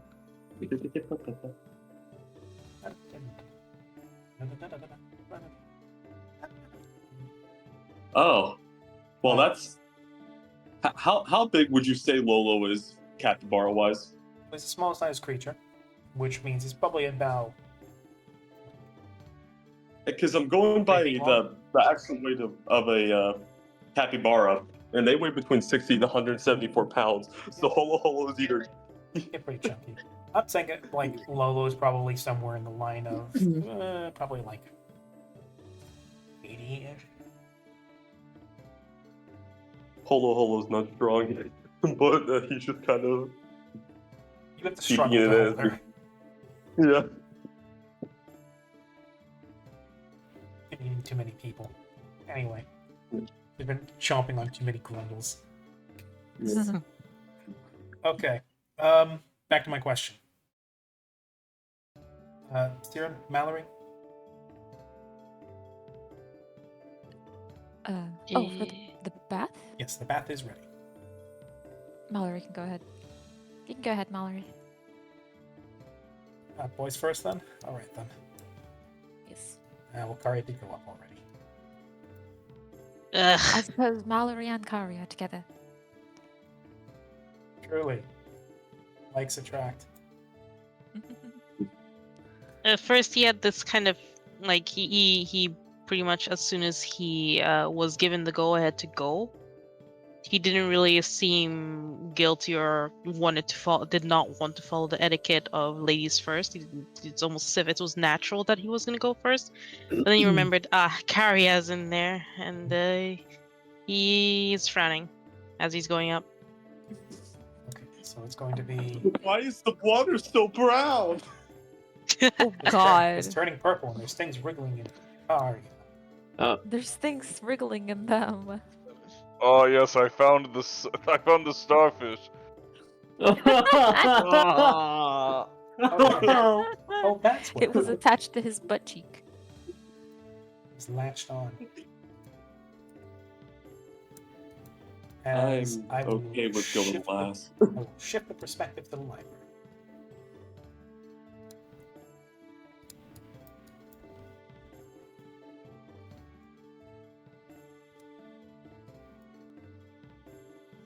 In for people.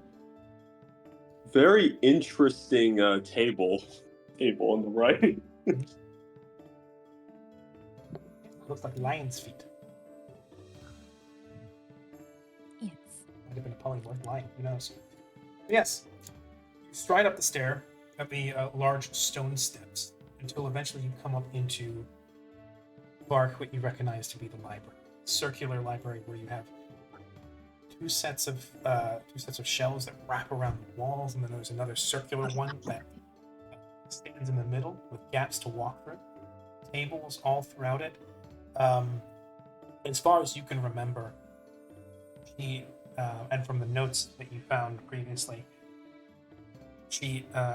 Lydia used to just have any old scrap table she could get her hands on just set out in the library, as well as pots and sheath holders full with spare paper and quills and ink, so that if at any time an idea struck her while she was pacing around and reading books with the library, she would never have to walk more than 5 feet in order to grab something and immediately start jotting her notes down on a stable surface. Yep.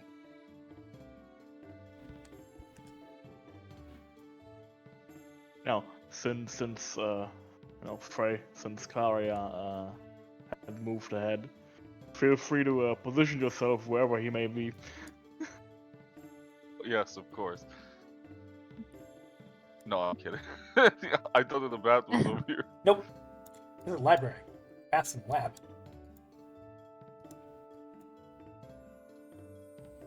So yes, the bath would be one more step, one more story up. Also, again, this time the stairwell going up to the next floor is decorated in a series of multicolored banners. that is about 10 feet up. You probably would be able to reach it if you did a little hop, considering your height. But yes, the taxidermied head of some sort of draconic creature. Oh. What now?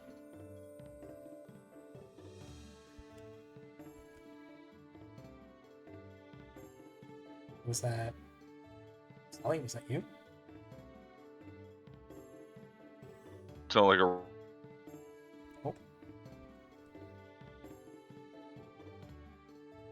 Oh, I think we're back. We're back. Hello? Yeah, I was about to say, yeah, you're casting an old body for me. Yeah. Yeah. Okay, so it was on my end. Gotcha. Everyone. Was on Discord's end. Yeah, Okay. Discord decided to just kind of blow itself up. Okay, so Yeah. that was it. I was wondering why I just heard something and then cutting off. Yeah, no, I just No. asked if this was a dragon's head. Okay, I didn't hear that. Right, so yeah, it's the head of some sort of draconic creature, about 10 feet up the wall, maybe a bit more. Given your height, you'd probably be able to do a little hopping, maybe. Oh, good. But yeah, actually, no, it would actually be considerably higher given the height of the creature. Something like 25 feet up. I could Yes, probably make it a is- 25-foot standing jump. Maybe. But yes, regardless, that is the head of a draconic creature of some sort, taxidermied and mounted on the wall.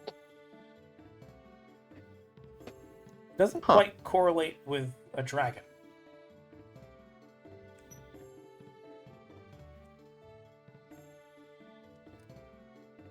If you break something, it'll be your head next. You don't need to threaten me. But No, yeah, no, it's clearly Mallory. Yes, Mallory, you should listen to him. Don't light anything on fire. Vark, yes. Uh-oh. he points.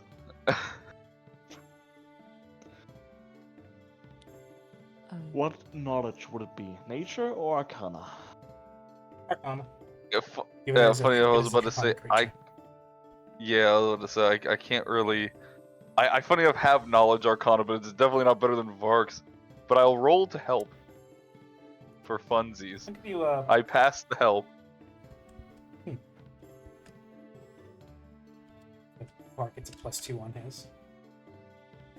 A total of 30 then.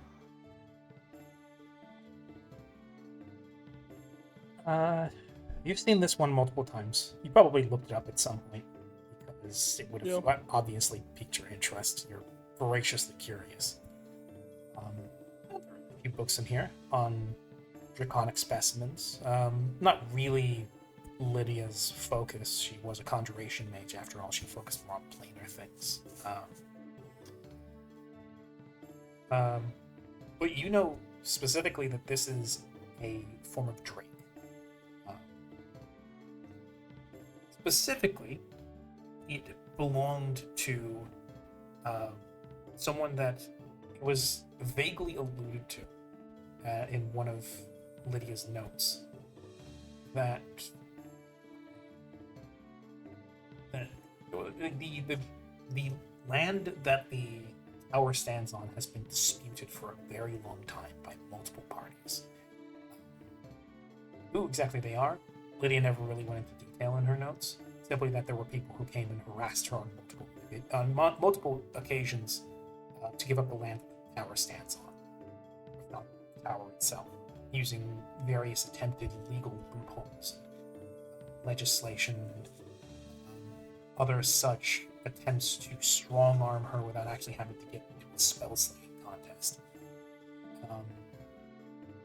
She won this taxidermied head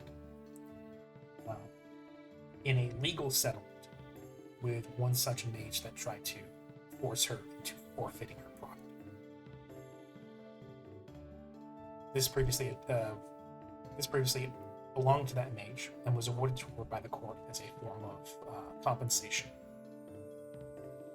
The main focus of that note that she had written to herself was that she was strongly tempted to mail them something's head, probably still bloody at the stump, into their bed instead of for giving her that instead of awarding her actual money or anything of that.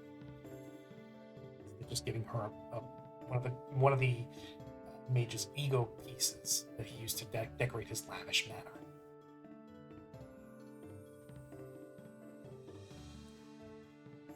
As for what form of drake this is a green drake figure.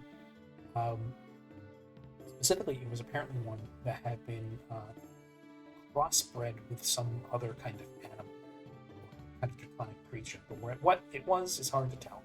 Whatever it was, the traits don't really come out, besides strange mandibles on its mouth. Huh. Far removed cousin at best.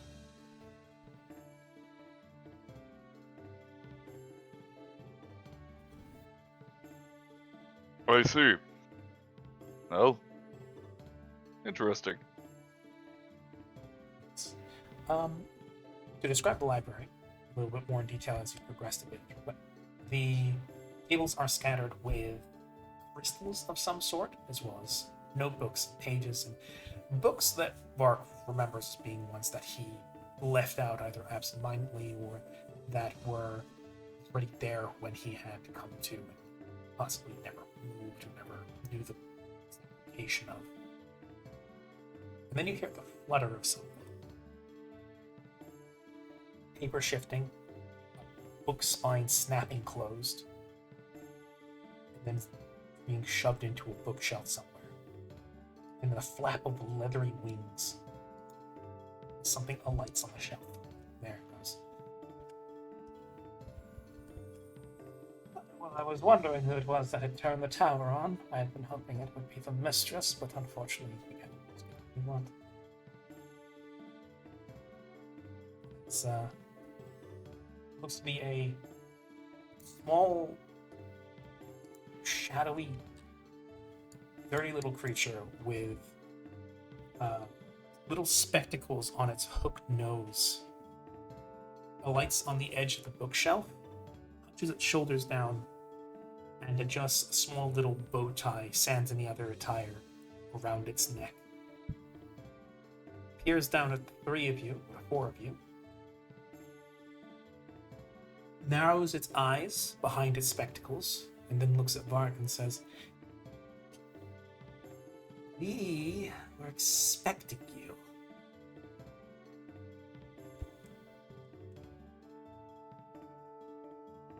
It is good to see you as well. How? What exactly? How am I here? How are you here? Well, how are any of us here? It's a very philosophical question to be asking. I am content to be discussing that with you at a later time. Right now it is more so... How did you come to expect me? Oh, Were you given a message? Well, of a sort, yes. Before we were put into hibernation, before the tower went dark, and we were put away, the lady in the house, if I'm not deceived, I do believe I hear her bench office rumbling around inside your bag. We were left with a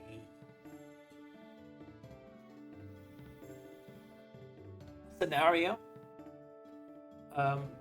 before she sent off the compass rings to be held for a time.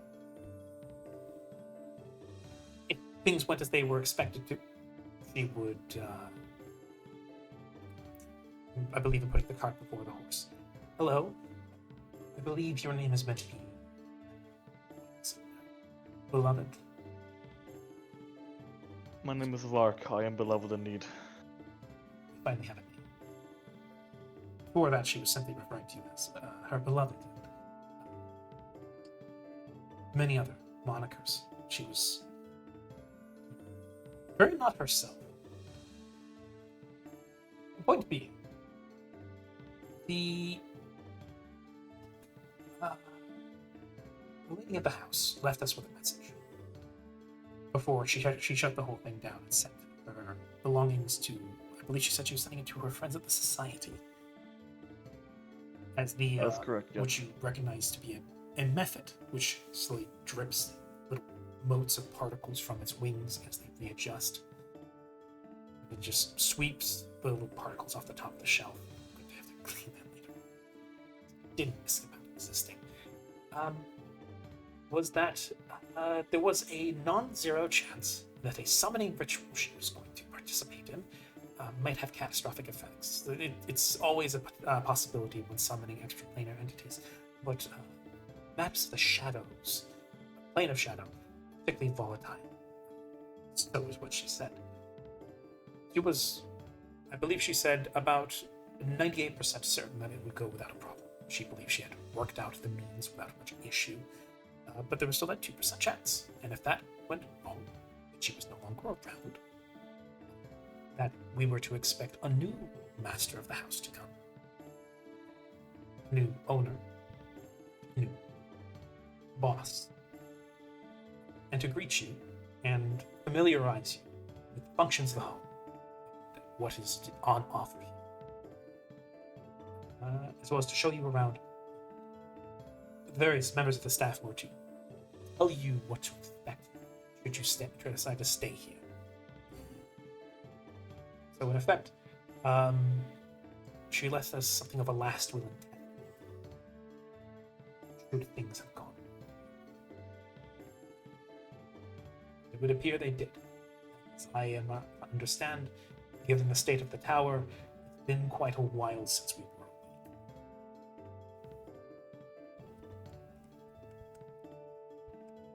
Over 2,000 days, in fact. Well, that would explain the mess I need to clean up. Books. So many books to put away. Did you? Nope, I must. Composure Ridley.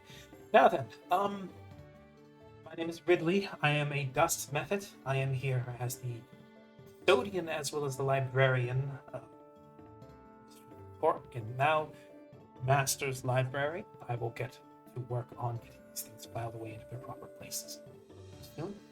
If you would like to avail yourself of any of the books here, please do so. Guests may not take them outside the premises, but may take them onto any floor they wish. The master may at any point take out a book that he wishes in or out of the tower. Additionally, we do have inscription crystals, should you wish to use those, as well as would you like me to put away the mistress's old inscription crystals? Yes, please. I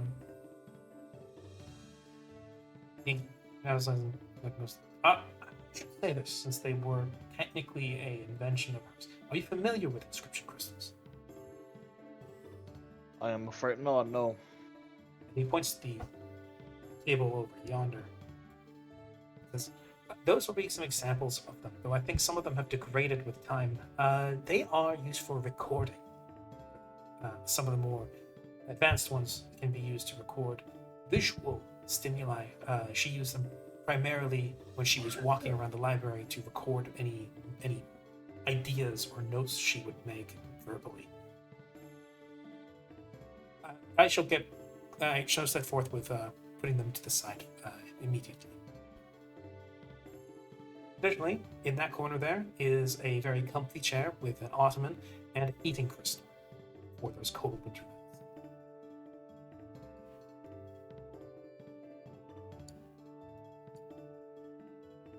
I remember this corner fondly, yes.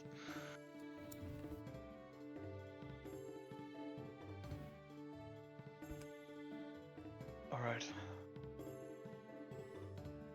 I must apologize for the mess. At least some of it was caused by me. Well, if the tower has become a bit derelict since we were last active, that is on, I believe, nobody's fault here. It's Father Time. So, if there is nothing else you need me for? Not at the moment, no.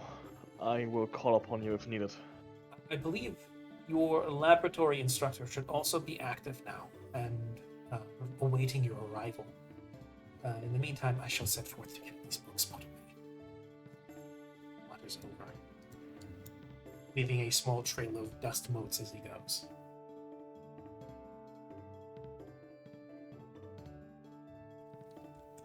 Well, as he turns to Karia while you're in Mallory again, let's continue upstairs, shall we? Indeed. Of course. Yes. You do recognize, I would say, now, just as I'm stepping out of the body of the method, Yep. you recognize those crystals have been there. They never reacted to anything we did before. Yeah. Now, though, they glow, just very faintly. The ambient magic of the tower, it would seem, has activated them, as well as various other things in the tower, including that heating crystal, which is now giving off a subtle warmth.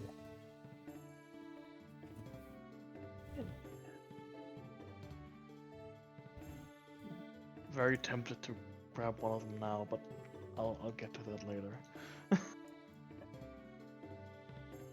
As the group up the stairs. Indeed.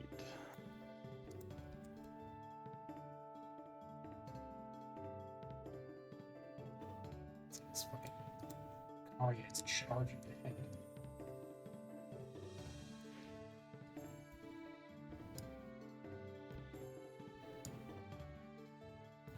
Is that a rubber ducky? Is it? In a two-tier fountain, sitting at the top of the fountain, bobbing in a gentle circle, is in fact, yes, a rubber ducky.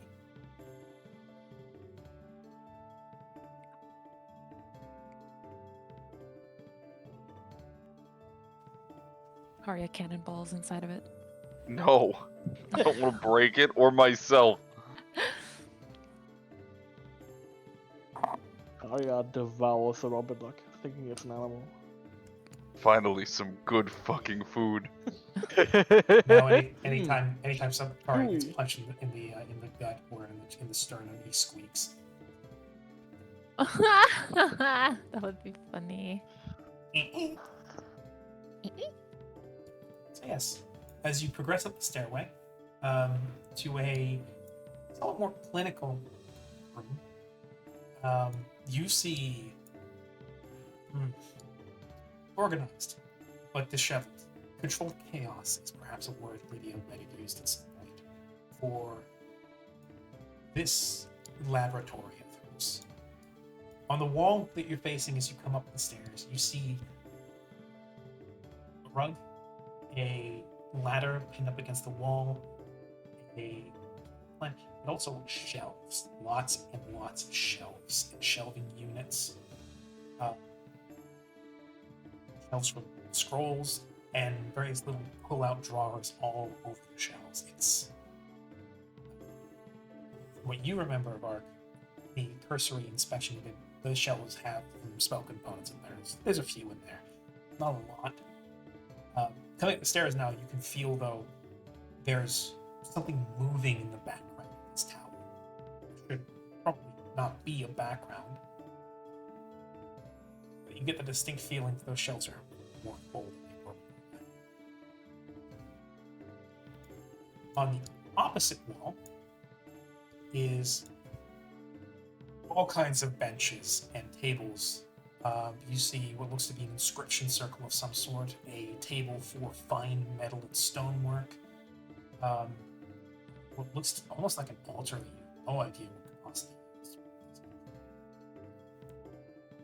A table where you can only assume there are jars and shelves and pestles and mortars and old dried up plants and a medicine pill press and all kinds of things. And then under the stairway, leading up to the next floor, shoved underneath it is just boxes, shelves, and racks, and barrels, and spare cauldrons. This was Lydia's workshop. This is where the magic happened. Wait a little. Yes. Alright. And as you all stride up the stairway, the whole circle around the fountain lights up. And then the second tier of the fountain come down, almost telescoping into one singular large water basin. Then it starts to bubble.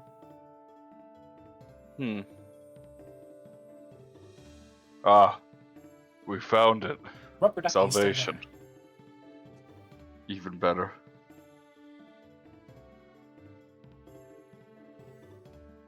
Dolly, are you adjacent?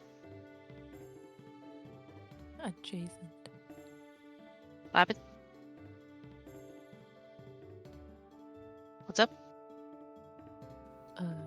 That's right. Mark?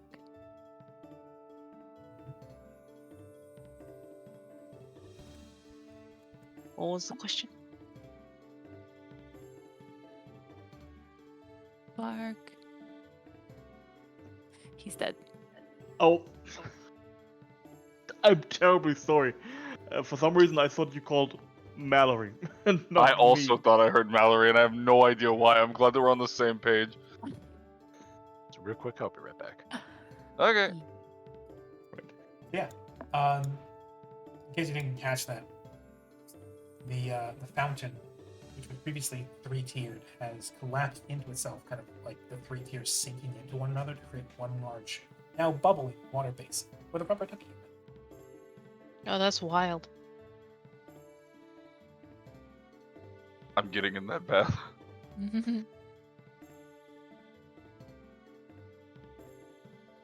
Well, enjoy, I suppose. Mm-hmm.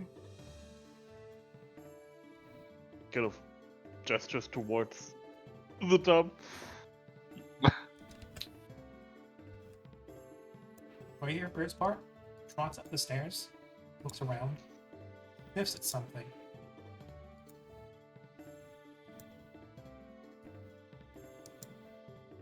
One of his noses goes up to one of the shelves.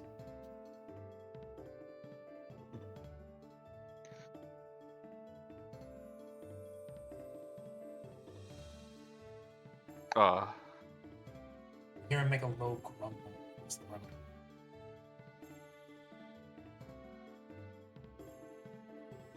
What's From this thing? experience, I assume that's not a good grundle. No, it's a curious grumble. Curious grundle. It's a good grundle.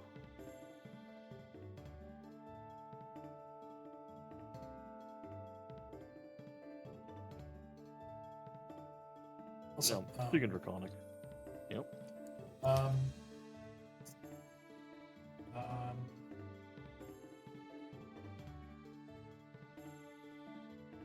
what? It fell into the water. It fell into the water. It's lost in the bump. Thrown out with the baby with the bathwater.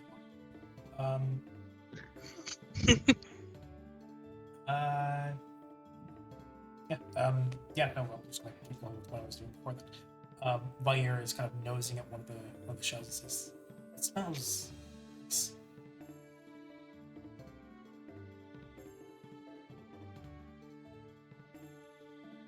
Vark reaches out with one hand, like kind of like, not rudely, but he's making it known that he's trying to reach for the drawer that Vair's Take a step back. will, slowly pull it open.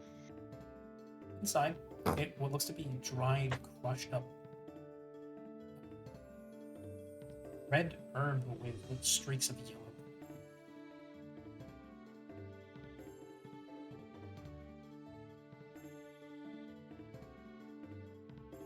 Knowledge nature?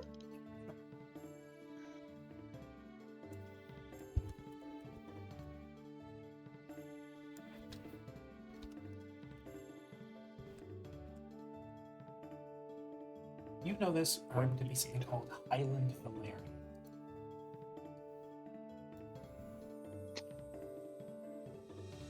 It's little. It flowers in tight bunches of very small flowers. Each of the petals is crimson red with a small shock of yellow through it. It's used for some alchemy, some medicines, as well as is known to have some relaxing properties if used in things like incense.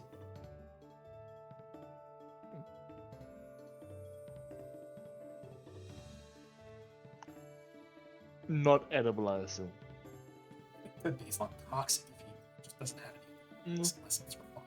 Fair enough.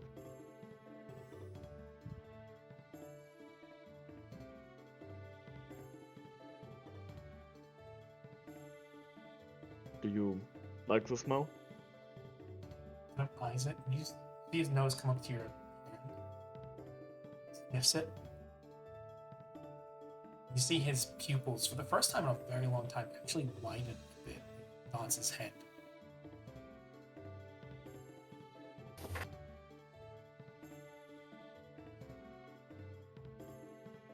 Actually, will see about creating some incense. if you don't mind, I have an idea. What if you toss that in the water?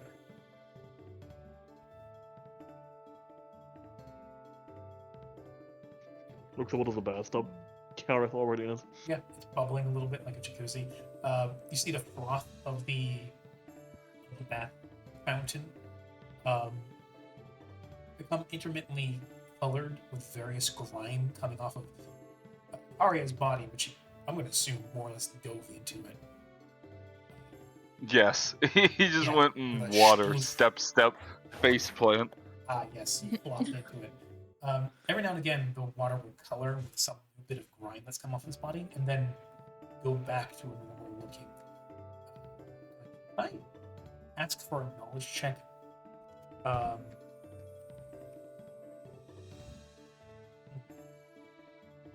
From who? What kind? I'd say from you, Mark, specifically. Give me an intelligence roll. I'm not going to say what exactly it is yet, because that would be. Intelligence.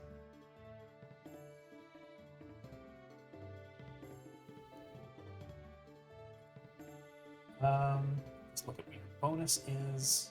This isn't for anything massive. It's just I'm being very sneaky peeky about it. Ooh, that is a bit. You can roll your insight for it if you wish, because it is a knowledge check. What?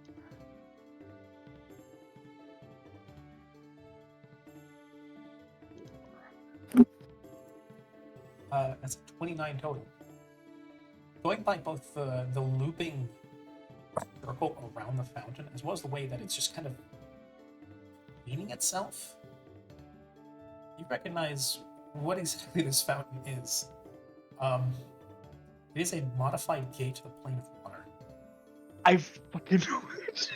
Oh, This is a constant source of fresh, clean water that Lydia had basically within arm's reach at all times while working in life. Very useful for somebody who does things like Yeah, potion. yeah, absolutely. Well, so you just need to, rinse off or something. Nope.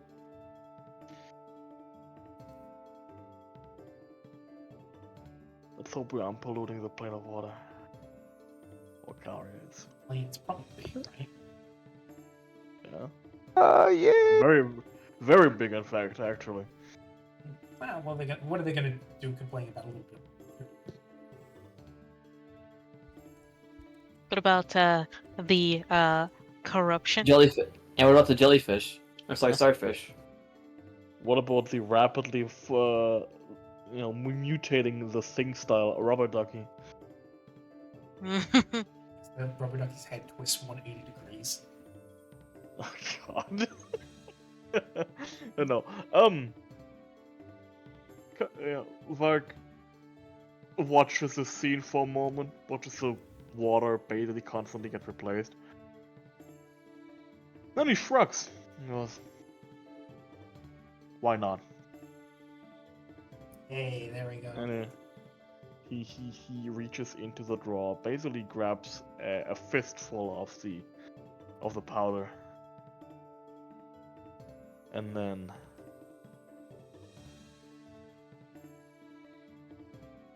steps up to the tub. Feeling comfortable? Thumbs up. Yes. Vair sort of trotting, like he's pacing back and forth almost expectantly. What is happening? Well, he You wants forgot to to get in. take your clothes off. But I'll. What? They No, I need a- didn't. they- He's stripped down. He's been streaking, I forgot. Yeah. We were Vair- talking about the dragon, and I was dick out staring at it. I pointed Yep. at it. And yes. Jesus I forgot, Christ. I forgot about that. Vair, for his part, just dropped your clothing here by the top of the stairs. Oh, good. Yep. Thank you, brother. I appreciate that. Those are probably going to have to be burned in some. I fully suspected it.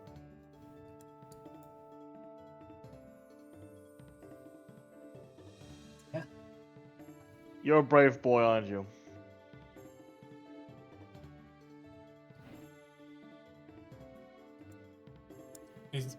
Wait, Vair relays that to me, or is that to Karia? To carry actions for the voice, sorry. You're brave, aren't you? Carry on.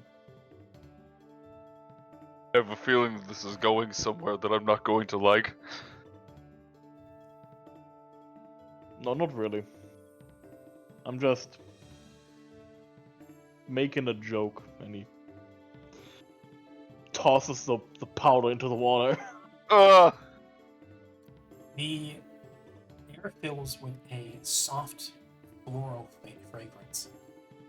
As immediately Karia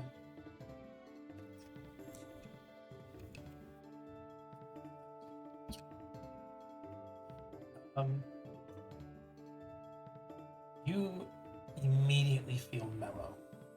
The stinging of your wounds, the hot, bubbling water cleaning you off, where before it's almost scalded a little bit, now feels pleasant and like you're sitting beneath a warm sun on a breezy afternoon. Vair leaps into the water, gliding through it as he then begins to purr and gently roll back and forth.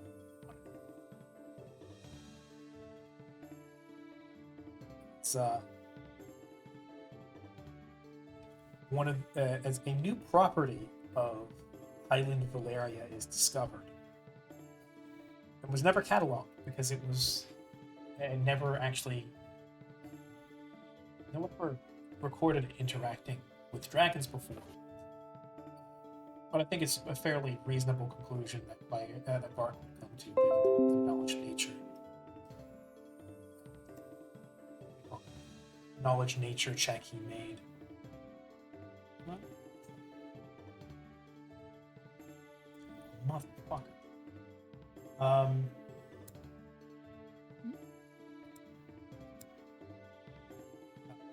Windows is threatening to restart Oh no. at like on midnight.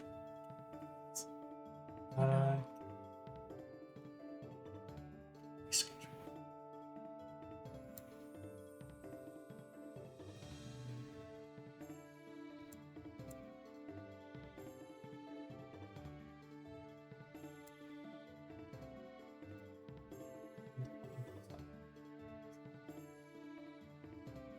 That'd be really bad, yeah. That'd be really upsetting. That'd be pretty funny. It would be on Hey, I've brand, rescheduled too. it for fucking tomorrow. Okay, good. Okay. As given the knowledge nature rule you made before, you come to the conclusion, given the way that Karia's body immediately slackens, and the way that Vair is frolicking in the water, the ducky bouncing on the waves as it's bounced back and forth. Highland Valeria acts like catnip for dragons. I was about to say, did I just get Aw. catnipped? That's adorable. Yeah, Karia's just gonna lay out, just like float in the water, and just kind of look around like, do you ever wonder why we're here? You Just just a got second. you just got the flick treatment. Yeah. Yeah, like I said, I'm not just gonna do that to one. It's equal. I was about to say when we had that catnip belt. Oh, I'm concerned. But yes, And as you're standing by the side of the fountain, turned bathtub, the ducky slowly bumps along the water until it eventually comes to bump against the stone right in front of you.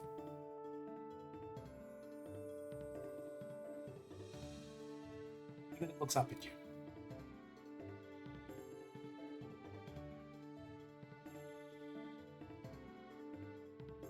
Oh, Is there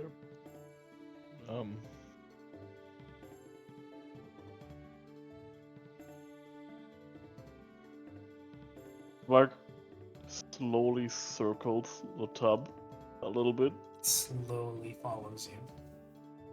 At one point, you think you catch it blinking. Oh,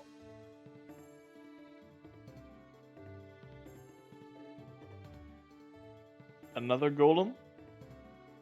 The beak opens slightly.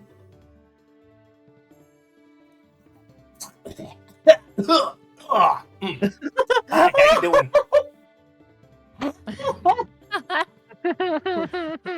Okay. For a second, I thought you actually choked Quest.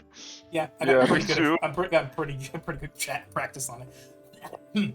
Hey, how you doing? I see. Don't you AO me?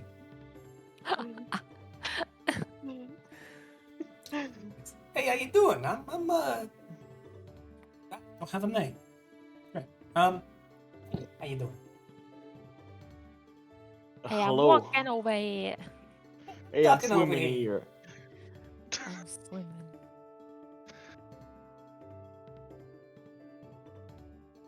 It's nice to meet you.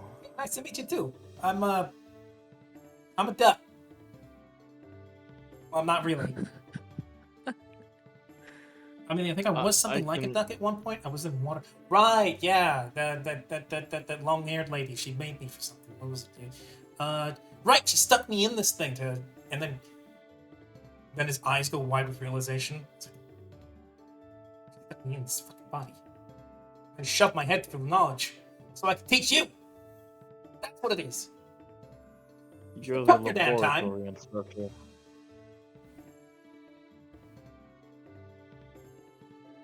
You're my instructor. Yes, actually, yeah, I know this for a fact. I guess I am. But... Hi, I'm. Keep trying to think of what I You're am. I keep trying to describe it. You're my I know what I am, but inductor. all I keep thinking is, "Hi, I'm a duck." You think that if it had the ability to, its little ducky body would be quivering with incandescent rage. But all it can do is drift slightly on the water. You're my inductor. His eyes narrow ever so slightly.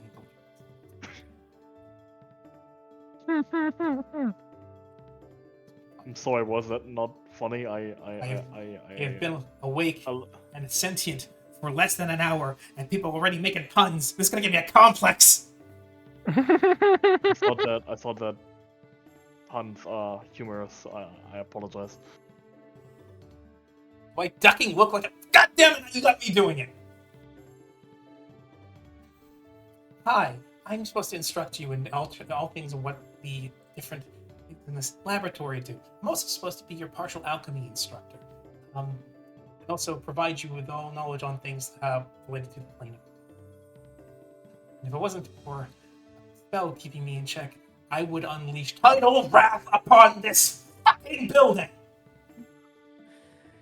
You are currently an aquatic bath time companion. Would you like me to retrieve you until we are done here? Kari is just gonna like kind of cradle it and go, "I've never seen something so strange." He contemplates that for a second. He looks at Karya and then Bair and then looks down at the water he's bobbing along in and says,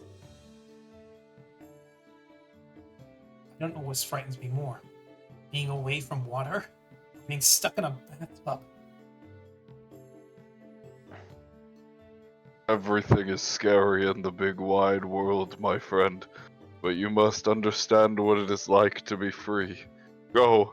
And he just pulls back, and he reels back, and then he just and very weakly tosses him like a foot out of the bath.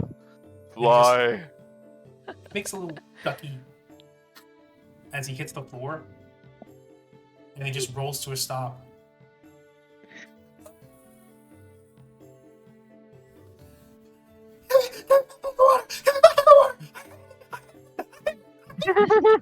I will use. Okay. I will okay. cast. I'm casting Mage Hand. Okay. I'm gonna twiddle my fingers and go. I have a thing for that. Mage Hand, and a little dragon claw is gonna appear and pick it up, and then lift it up and drop it back right on top of Kari and go. I'm proud of you for trying. It took me a long time to do. Joyce, that wasn't me trying. You taught me. I had to be the one, to be the bird letting you out of. I was the dragon letting you out of your nest. You're a fucking psycho. I hate you. Now I hate we're all going of to you. try I it hate this again. tower. I hate this fountain. I hate all of you. Why do you make me do this? Why? Reels back. Not kidding. Don't worry, you'll get it even better when we leave this tower and see the grand world around. Why are you being mean to this man? What did he do? I'm not being mean. Kari is letting him learn to open his wings and fly. So yes, given context clues, Vark, and the fact that this probably is a golem of some sort, you know for a fact that one of the ways that power operate a golem and give it a form of intelligence is to imbue it with an elemental. And going by the evidence and the place that it was positioned in, and its reaction to not being in water, the duck may have some sort of form of minor water element. Water elementals, as you know well enough, aren't technically sapient. They don't have intelligence. They are able to function and they're able to follow instructions, but typically they don't have intelligence. They're more just forces of nature, literally. But in order to create a guide that could instruct you, you would have to assume that Lydia gave it both intelligence and then also implanted it with the information that would be necessary, rather than spend however many years teaching it to then teach you.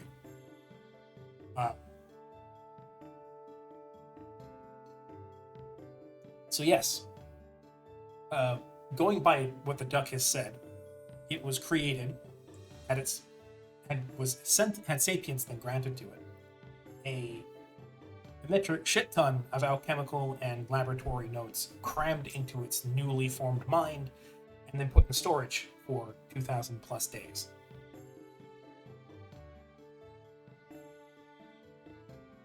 Or more. I feel genuinely bad. Yes. Oh. Also, given its nature as a water elemental, its incredible phobia towards being outside of its natural habitat is understandable. If not, that's where things become difficult, because you don't know if normal water elementals would have this kind of phobia, because typically they don't react like that. But then again, they don't typically have intelligence. Normally, if instructed to move outside of water, they will do so.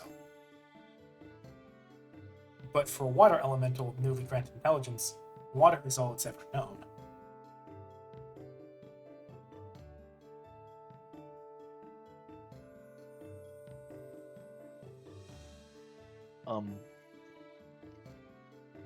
I promise not to remove you from the water. Tell him that! I promise not to have you removed from the water any longer. Freedom is such a fleeting reality when you are confined to the inner machinations of a tower in a water bowl. I like my water. I like my water. Oh. I look over to Mallory. Please help me with this. Squeak, squeak.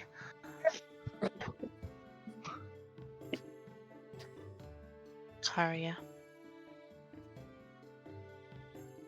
Mallory, wonderful. Is Mallory in the bath? No, He is not. Yank. fully dressed. Oh my.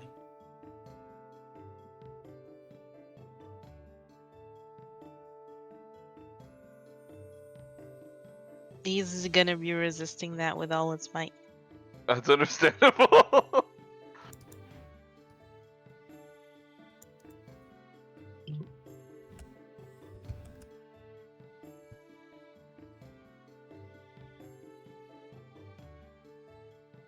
Hey, I should mention, Uh, anytime you squeeze the duck, a little stream of water shot from between its beak. Oh, I see. Damn. Hey, a 9. Yeah. Alright, he immediately does like a judo flip. Soapy, wet Oh, hand shoot. reaches for you and you just slip out of his grip. Mallory, you smell terrible. I took a bath before I entered the building. This is why I'm clean. What you're smelling is cologne, albeit not cheap and not expensive one. I'm sure if I had a sense of smell, I'd probably smell some garbage right now coming from that man over there. He points his beak. He's not able to move anything else. His little wing facsimiles are just that. They're just carved out of the rubber on his sides. They don't move. They don't shift. All he does is he points his beak towards Kari and says, "The only thing I smell is that man." The curse of the deep does not have an inherent smell, but it does burn a hole in my soul. We're talking about all this dirt. What? Ugh, what? Arya, aren't you going to become a leader of your own nation? I wish to lead into a nap. Well, Kari, a fortitude save, please. Yes.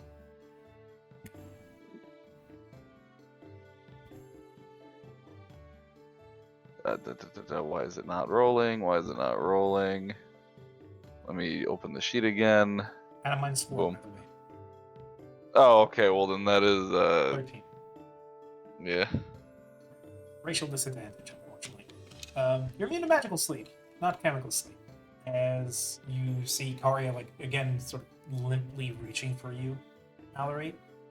Then his eyes slowly drifting closed. Asleep, just slumped on the other side. Just draped over the side of the bathtub, snoring. well, he's going to take the rubber ducky out of Karya's hand and put it back in the water. And then Oh, he's thank the gonna gods.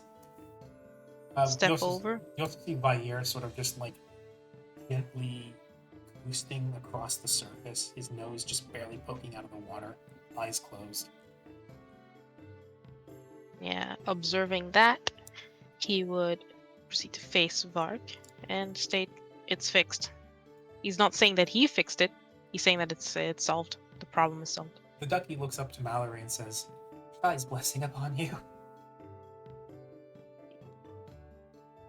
Yeah, no, answering the duck would just confirm that he might be seeing things, so he's not going to do that.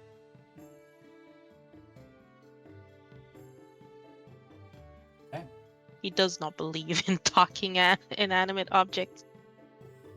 Hmm. Sweet.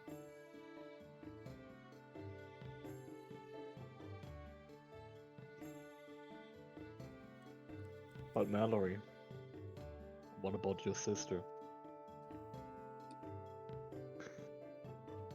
What do you mean? Corpse. No. I'm not going there. Vark, I almost considered you a friend. Two alcoholics at best. That is true. However, I was willing to go the other mile for you. Now, On, we are just acquaintances. He on runs away. guard. We are no longer Gabab. besties. We are at best. But I'm clean. We are no longer biff. We are at best besties.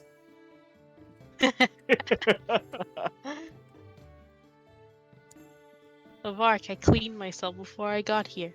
I do not wish to share a bath with these. Nuts. I'm kidding. Sorry. Scales.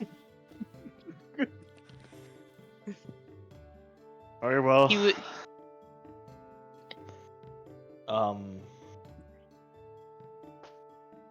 Can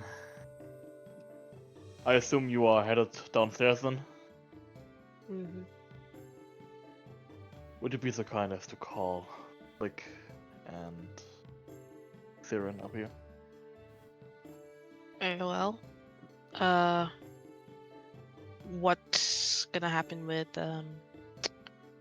these two? They will soak a while longer. Fair enough. And Mallory's just gonna go downstairs, call Flick and Siren up, do as he's told.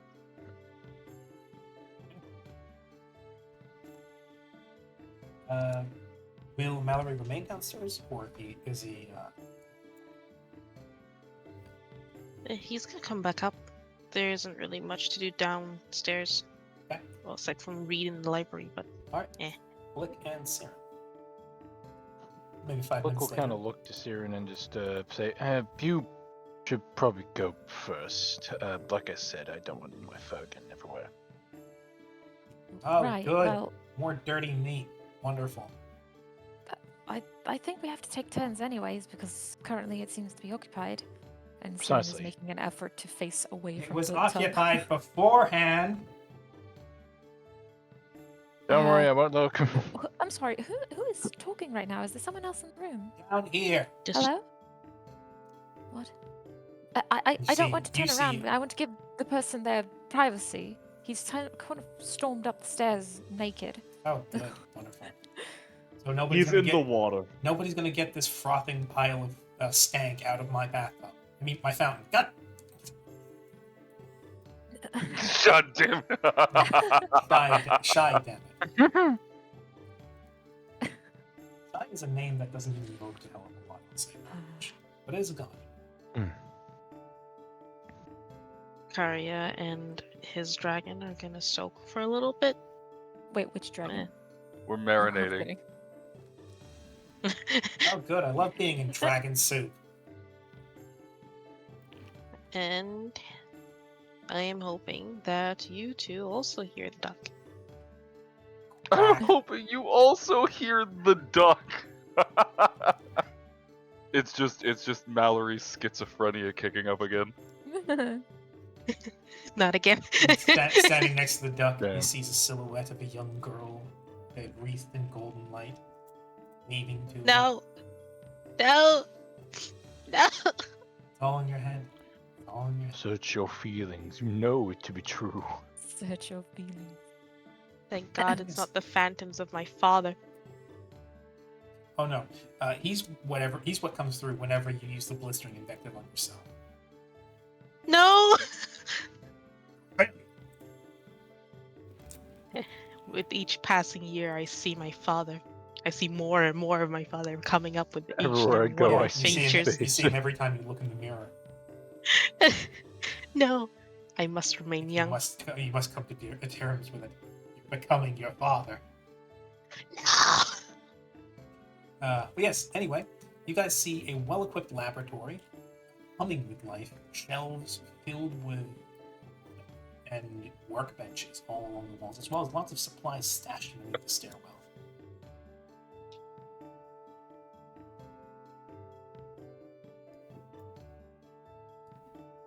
Well, anyways, I was looking for a private alone space. Yes. Yep, no worries. Upstairs- Got you covered. Upstairs from. If you want to be alone, there's a couple options. There's the mistress's bedroom upstairs, which I think should probably be okay. But if you really want to be isolated alone, you can always go into the backspace. Oh, not that isolated. Thank you. I don't want to know what backspace means. The back rooms. The ladies' chambers will be enough. Up here, I'm Syrian. going to turn it into an instructive Right. I was going to turn that into an instructive lesson. Let me tell you right now, been absolutely maddened by the compulsion to teach somebody something, and I can't hold on to it anymore. The backspace is up, and then gets drowned out by Karya snoring. Right. I'm going to continue to not look at Karya and his dragon, and just. I'm assuming it's this way. Yeah, yes, send it this way. Siren just walks up. That's what you meant by witch dragon. God damn it, dude! Oh, Come on, look come on, Sully. Penis funny. Kicking his feet in his sleep, kicking the Oh. duck.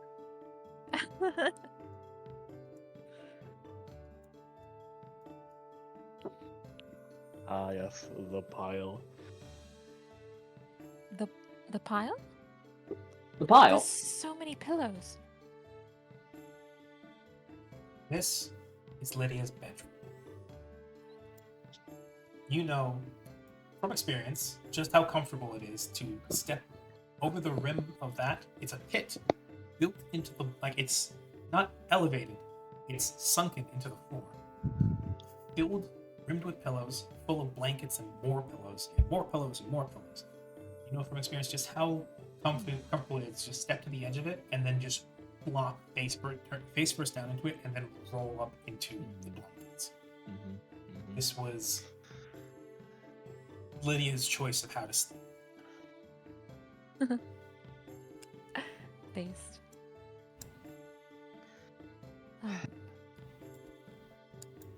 Right, so I suppose I should explain the purpose of me wanting some alone time.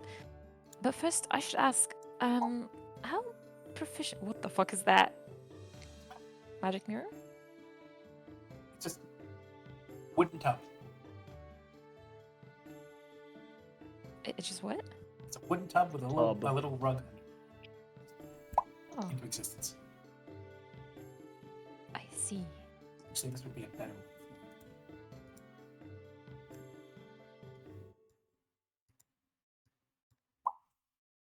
Oh. Siren like stops what she's saying and then eyes the tub. What is that just for washing your face, I'm assuming? Vak wants himself. I've requested a private bath. Ah, yes. Well, I wanted to ask, how proficient are you with woodworking tools, that sort of craftsmanship? I can't say I've picked the trade up. That being said, my master has a workshop up above, and perhaps one of the golems might be able to aid you. Above from here? Yes. No. Actually, as a matter of fact, the workshop is downstairs. That's the plan. Oh, below. my bad. Upstairs is the observatory. In that case, just imagine I sit downstairs. Okay. Waves his hands. Right, Magic. well, you see, ever since Trico was, feeling rather down, or I should say more than just down, since the news of her father's potential death, I figured I would pick up the hobby that I had when I was much younger, of wood whittling. I used to do that a lot when I was younger, and I sort of got out of it, and I'm trying to get back into it now as a, nice hobby. And I figured I would attempt to make her something, to at least try to make her feel a little bit better. And I tried before, but I failed, and she kind of just shows her palms that are like bandaged up and like full of like cuts and stuff. So I was trying to go at it again to make a better version of what I failed to do last time. So I think I'll do that in the workshop, perhaps with the help of a golem. But since we're here and there's a private bath, I'm assuming that's for you? Yes. Right. So I'll leave you to it then, and you can perhaps just explain where the workshop is, and if I get lost, I can ask one of the golems? If you are able to look in the direction of the bathtub below for just a moment, Yes. the resident in the bathtub, beside Karya and Vair, can probably answer your question. Right. You mean the duck? I have a feeling whatever resides in that shell would like not to be called a duck, but yes, the duck. Yes. The yellow, squeaky rubber fowl. Fowl. The duck. Yes. The entity. I shall ask it then. Let's go with that. Yes. We should come up with a name for him, actually. What's a good ducky name? Benjamin. Nicknamed Benji. I shall call him Benji. Are you coming back down? Yes. He just So- gestures to like This episode breaking. feel free. Karia is just violently sleep cuddling the flopping The duck? around. Yes. Duck's not exactly big. Wow, You can't really no. You can't really sleep cuddle. Damn. Well, he can sleep hold it. I would imagine he's probably cuddling my ear. That is true. Yeah, they're leaned up against each Both. other, sleeping. He's got his foot on the duck and he's got his arms on Vair. Oh no. Also, I think only you are going to get this one. Vera. But when you said entity, I immediately thought entity. That is pretty good. That is pretty good. Ente, for those who don't speak the lingo, is German for duck. Yes. Yeah. Oh wait, what does it say on this rug? Here be dragon? Yes, here be dragons. That's a nice reference. Yeah. I don't want to invade Lydia's chambers too much and leave Vark to his privacy, so Siren will go downstairs and try to ask the duck where the workshop is. Fun. And she's gonna put her hands up to like cover her peripheral vision of Karya and just look at only the duck. Blinkering yourself and approaching the bathtub, so you can hopefully only see one thing bobbing in the water. You inquire with the duck about potential for a woodworking station, which she kind of thinks and says, "I didn't think it'd be something else I'd be teaching first, but well, it'll do." So each of those quickly shift perspective back to the workshop. So each of these workbenches is meant for something else. One's for gem and metal work. One, he noses over towards these two here. This is for gem and metal work. That one's for that's one's for enchanting. That one's for animating golems. That one's for medicine work.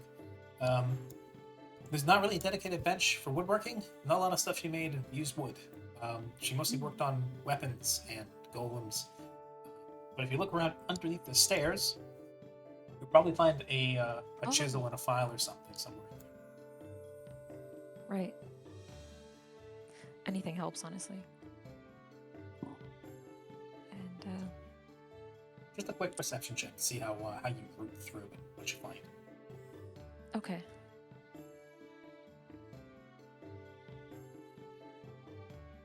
That was the wrong skill. Perception, not perform. You interpret 25. dance to find what's in there. Carefully rooting through, you find spare glassware, bottles, alembics, cauldrons, barrels full of spare scraps of metal and bits of marble and gems, little rough, off-hewn bits of gems, as well as weapons. A lot of weapons that are clearly of good make, as well as bits of armor, shields. You would have to assume these are meant for eventually being used for enchanting. Some of the preparatory stages. In one case, you just find a handle. Blade.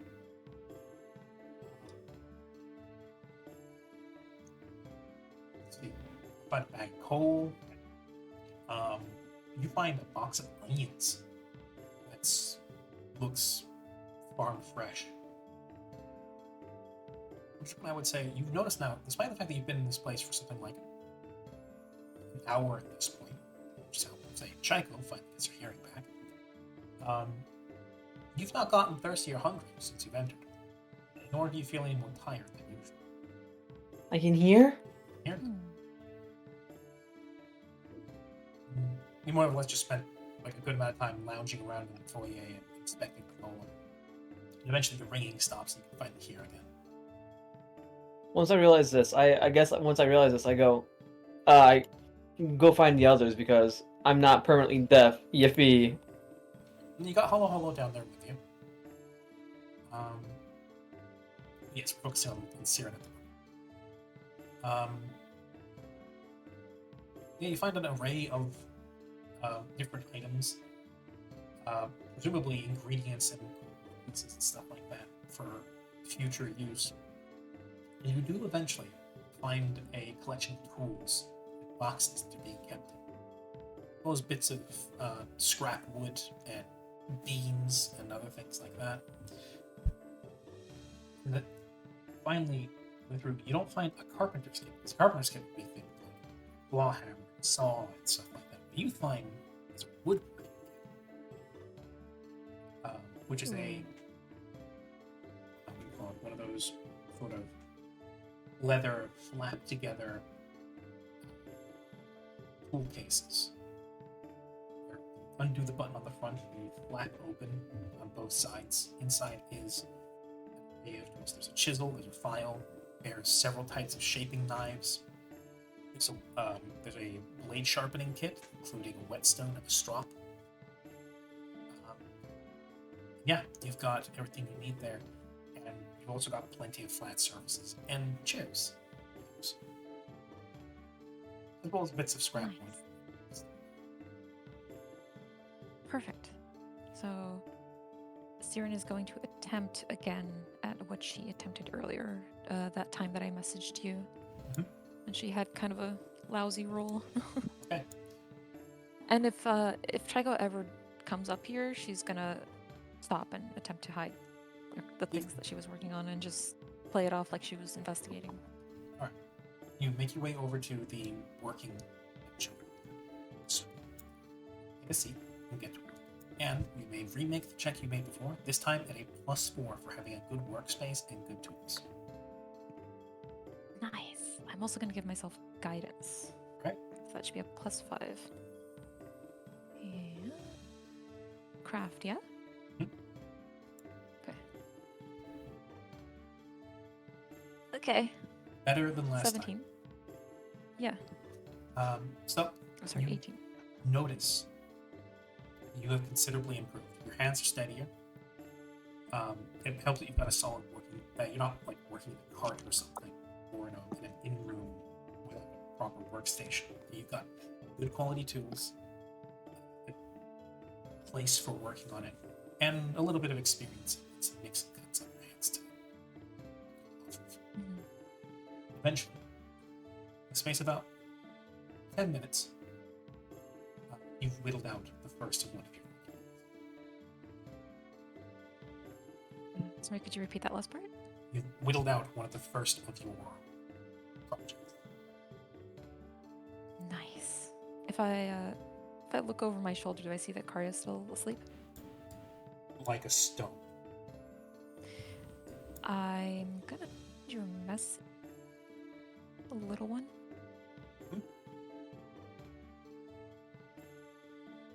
Sorry? I'm going to send you a message in Discord, just a quick one.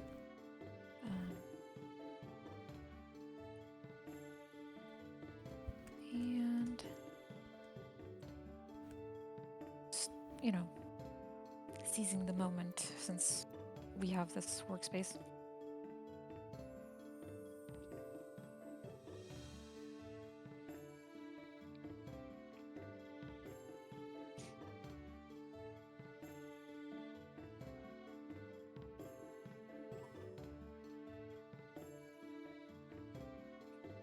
With that check, I'd say it's not finely detailed or anything, but it's a good quality piece, and you managed to get the general likeness. Yes. That's good. Nice. Okay. And, well, I guess I'll go downstairs. And while you do that, I'm going to very quickly shift back to Barn.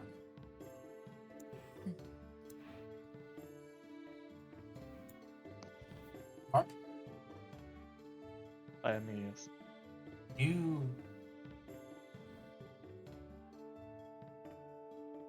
it feels weird.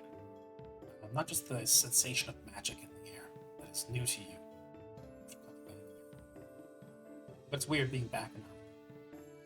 You probably spent quite a lot of time in here, considering all of the volumes on the shelves, the comfort of the warming crystals mounted on the walls. There's everything about this room feels like her.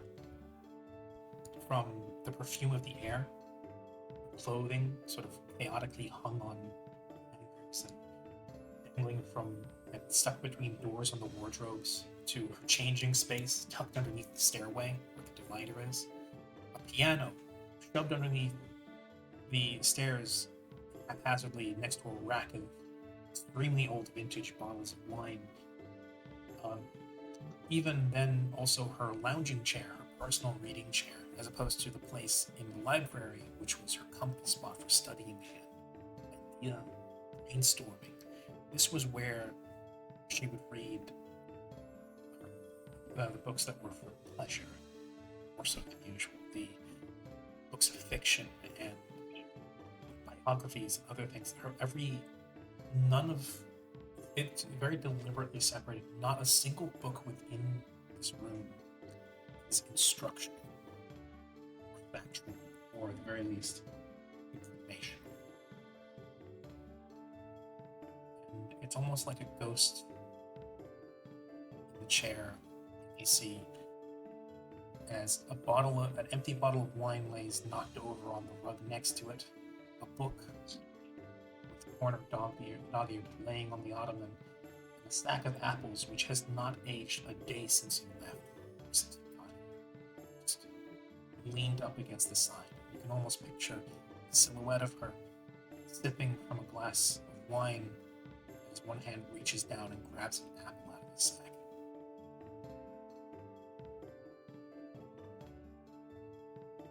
Ooh. Oh, She's not there. The chair is empty. The bag is untouched. The wine in the glass on the table is as fresh as the day it was poured.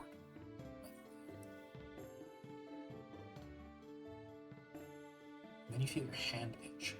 The vibration in the bag pick up. As magic once more drums through the floors. And this plinth lights up for the first time you've seen ever. It's a bright blue hue emanates up from the magical circle. Before this was inert. Any step you took onto it, any time you prodded it, it never responded. Why it's responding now is probably very easy to deduce. And it seems to call.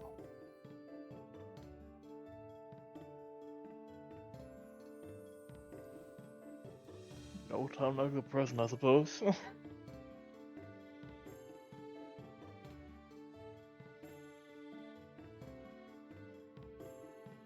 Slow but deliberate steps. Not sure what awaits him, but he knows he wants to see it. Every step forward, the glow increases in intensity. Until eventually you're bathed in cerulean light. As more light rises off of the plinth, creating just a curve that urges you to step through.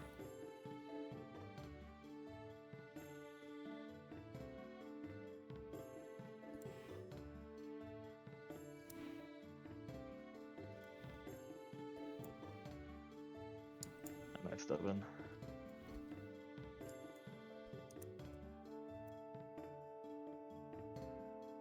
The light swallows you. For a second, you feel your stomach. By the way, do you have any extra dimensional storage on? I do have a handy haversack.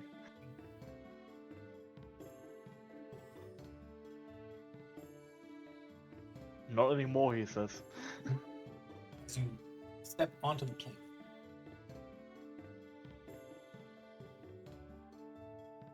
Shit. I didn't think this would be going off so soon. As you step onto the plinth. If you want, we can call it here. No. Had this little gone a different cliffhanger. way, I would have called it here immediately.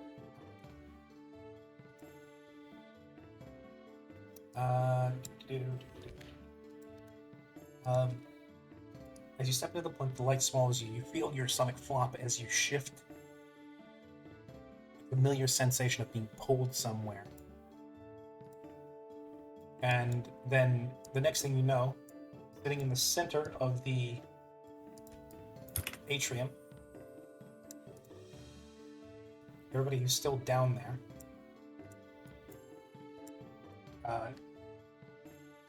sees as Vark appears, now in a chair in the center of the magical reactor, so to speak. As a shower of confetti falls down around him, and he now has a dunce cap on his head.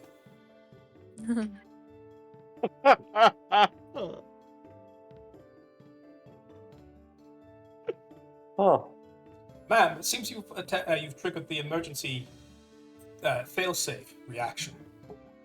I don't think I've ever seen you do that. You quite sure you're all right? I was. He reaches for the cap he feels on his head, Yep, just in vertical pulls it off. vertical letters like down the cone-shaped hat, D-U-N-C-E. I was simply testing to see if the spell held up after. He adjusts his bow tie and says, "Oh, of course, ma'am. Of course you would never step into an extra-dimensional space with an extra-dimensional container on your body on purpose. Clearly you were still testing that the failsafe measures were still in effect after such long hibernation. Yes. Quite so. Thank you very much for pointing it out.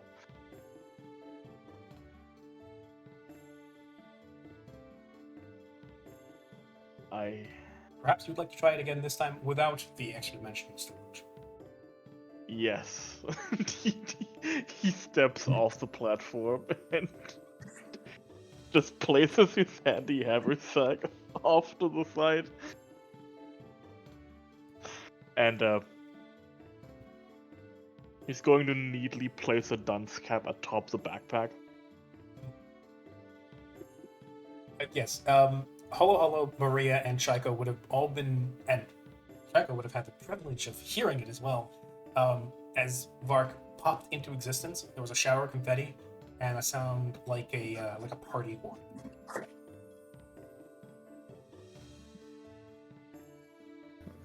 My hearing comes back, and this is what the first things I hear. Well, yes. Miss Lydia here has always had a grand sense of humor.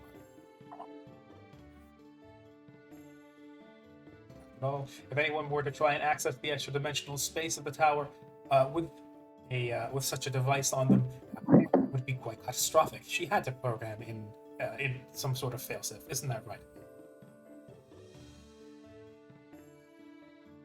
That is correct. It would, after all, cause a disaster to bring an extra-dimensional space into such a territory. Quite so. Yes. Yes, only someone... Of course, Lady Lydia would know better than to step into mysterious gates. Unprepared, right?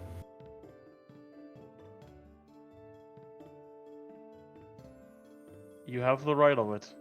She would never do that.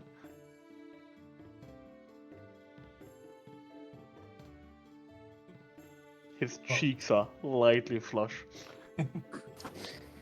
Maria, for her part, leaned up against the pillow. Like, "What would Milady like to return upstairs so that she may finish her bath?"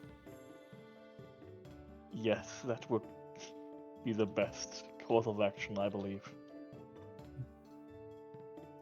If you plan to do that again, give me your handy harvest sack. I'll hold it for now. I would offer to hold it, but Eddie says to people who stand at Lola.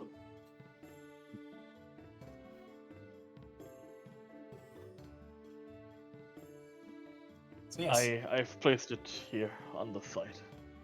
as well as the Keep dunce watch cap. over it for me. As well as the dunce cap.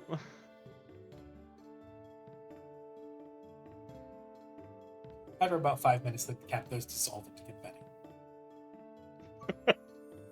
I like that. I assume, Vark, you make the trudge back up the stairs. Yes, absolutely.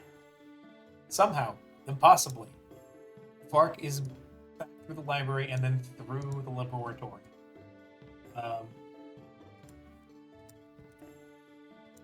Somehow, without you ever noticing, Siren and Mallory and Flick, Vark once more strides past all of you. No, not his backpack. It's his sling bag.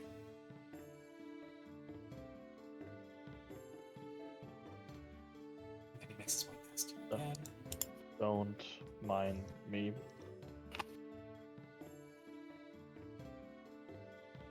I have discovered something very important.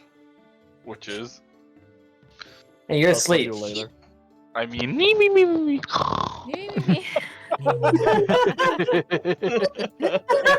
He's definitely a honk me kind of guy, isn't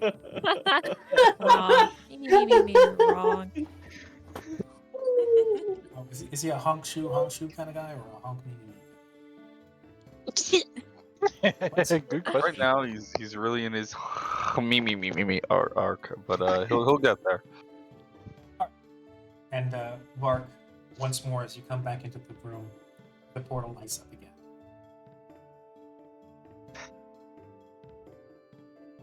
Again, that same ineffable pull.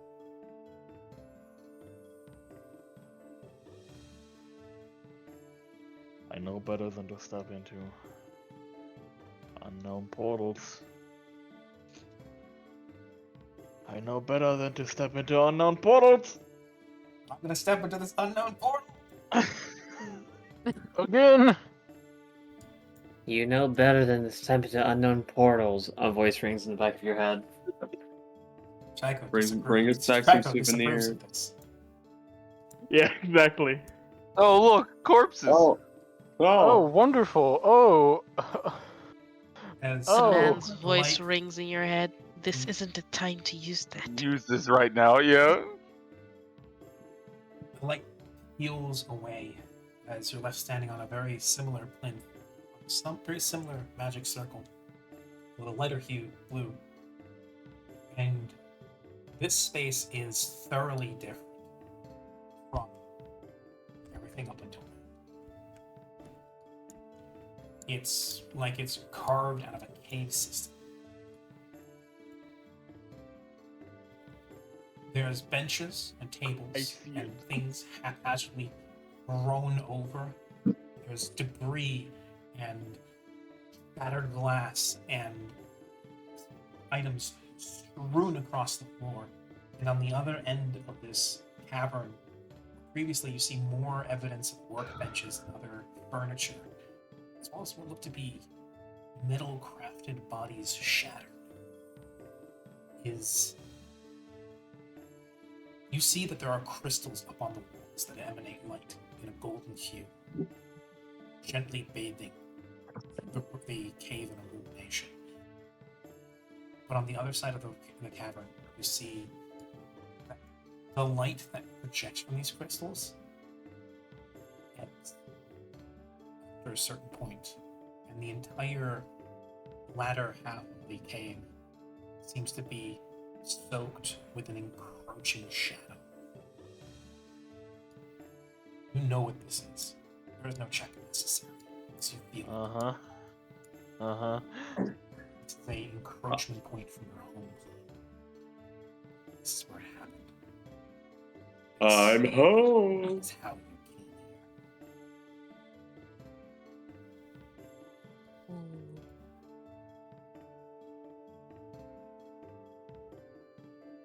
And that's where we're going to end the session. All right. Oh, good. Spooky cliffhanger. Staring into the shadowy abyss, Bark jumps back in. Yay. Yes, Geronimo, as they say. as they say. Bonsai. Yabba dabba doo. A bonsai. Oh, trees. Anyway, thank you very much. It was a short session, relatively speaking. Thank you for having us. Thank you for having me. Absolutely. Belatedly. Always. If nobody objects to it, we might also have a second short session tomorrow, where we can close this little chapter out by finishing the exploration of the tower, let people enjoy things in it, explore the various options, what's there, what bits of lore hidden around. Maybe scrounge up some useful things. Who knows? But Magic there's- items. There's mysteries and bits of lore to be delved into to spoon feed you guys that at a later point. I'm very excited to do so, which is also why I'm particularly enthused about the potential of doing this tomorrow. That's okay with me. Thank you. I'm fine regardless with it. of being- Yeah. I'm fine with the two. Yeah, sure. We got our weird, like Walmart brand hot spring episode out of this. No beach episode. Sorry, guys. This is you only get one.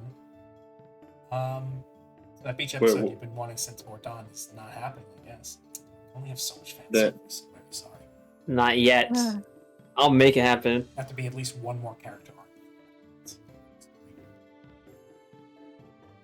Okay. That, jokes aside, I'm very glad we managed to get this through today, and that we will be finally getting to this little point in the story that I've been looking forward to for quite a while.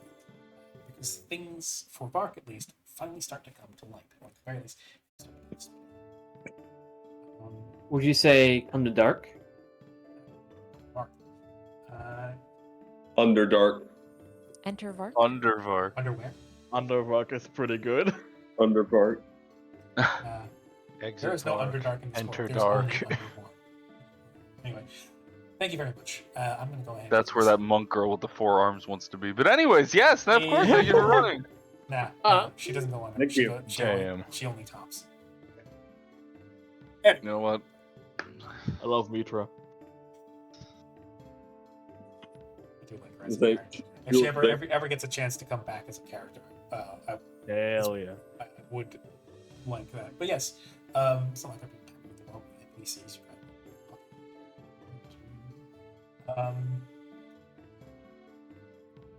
Yeah, I'm not orchestrating things. You're orchestrating things. But yes, that's the session for tonight. I'm sorry to leave it on another cliffhanger. This one, evidently, I want to say less tragic, or I want to say less stressful. Because for Vark, this may certainly be tragic. But it's a good thing we stopped here, because, man, that would have been a tone shift. Yes. Yeah. I can't wait to finally look through the tower. I look You forward- haven't really had a chance to rifle through the tower. Yes. Yeah. While he's busy having an emotional moment, loot and just ransack Lydia's tower, please. Oh, look at Really? this. Can do. I step back into her fucking private chambers. It's all been ransacked. It's like We everything. thought you died. Like We all everything left except the what's tower. been everything except what's been nailed down has been taken. Like they even stole the bow tie off the breeder golem. Oh! No, I stole the. The No, I stole Greeter the grid. No, I stole the Greeter Golem himself. He's mine now. His name's Horatio. Can't believe it. It's still Bob. His name is well, Horatio. I saw knew him Horatio. well. Horatio, I knew him well. Yes. Thank you very much. I will see you guys hopefully tomorrow. And close Indeed. it out there. So see you Yes. guys later. Hell Sounds yeah. good. Bye bye. Take care. Bye-bye. Bye. Bye bye. Yay! Karya's not dead. Yeah, out of Jesus. character, I mean, Drowning right now. I'm watching him. It's like suppressing the urge to just put your hand on his forehead and just press down lightly. Yeah, but that would make me a murderer. Ignore the intrusive thoughts. I'm surprised you let the gnome live. Me too, actually. I remember you stated Yeah. with no uncertain terms that he was going to die. Quandary's You know being what? a morally good person. Mute.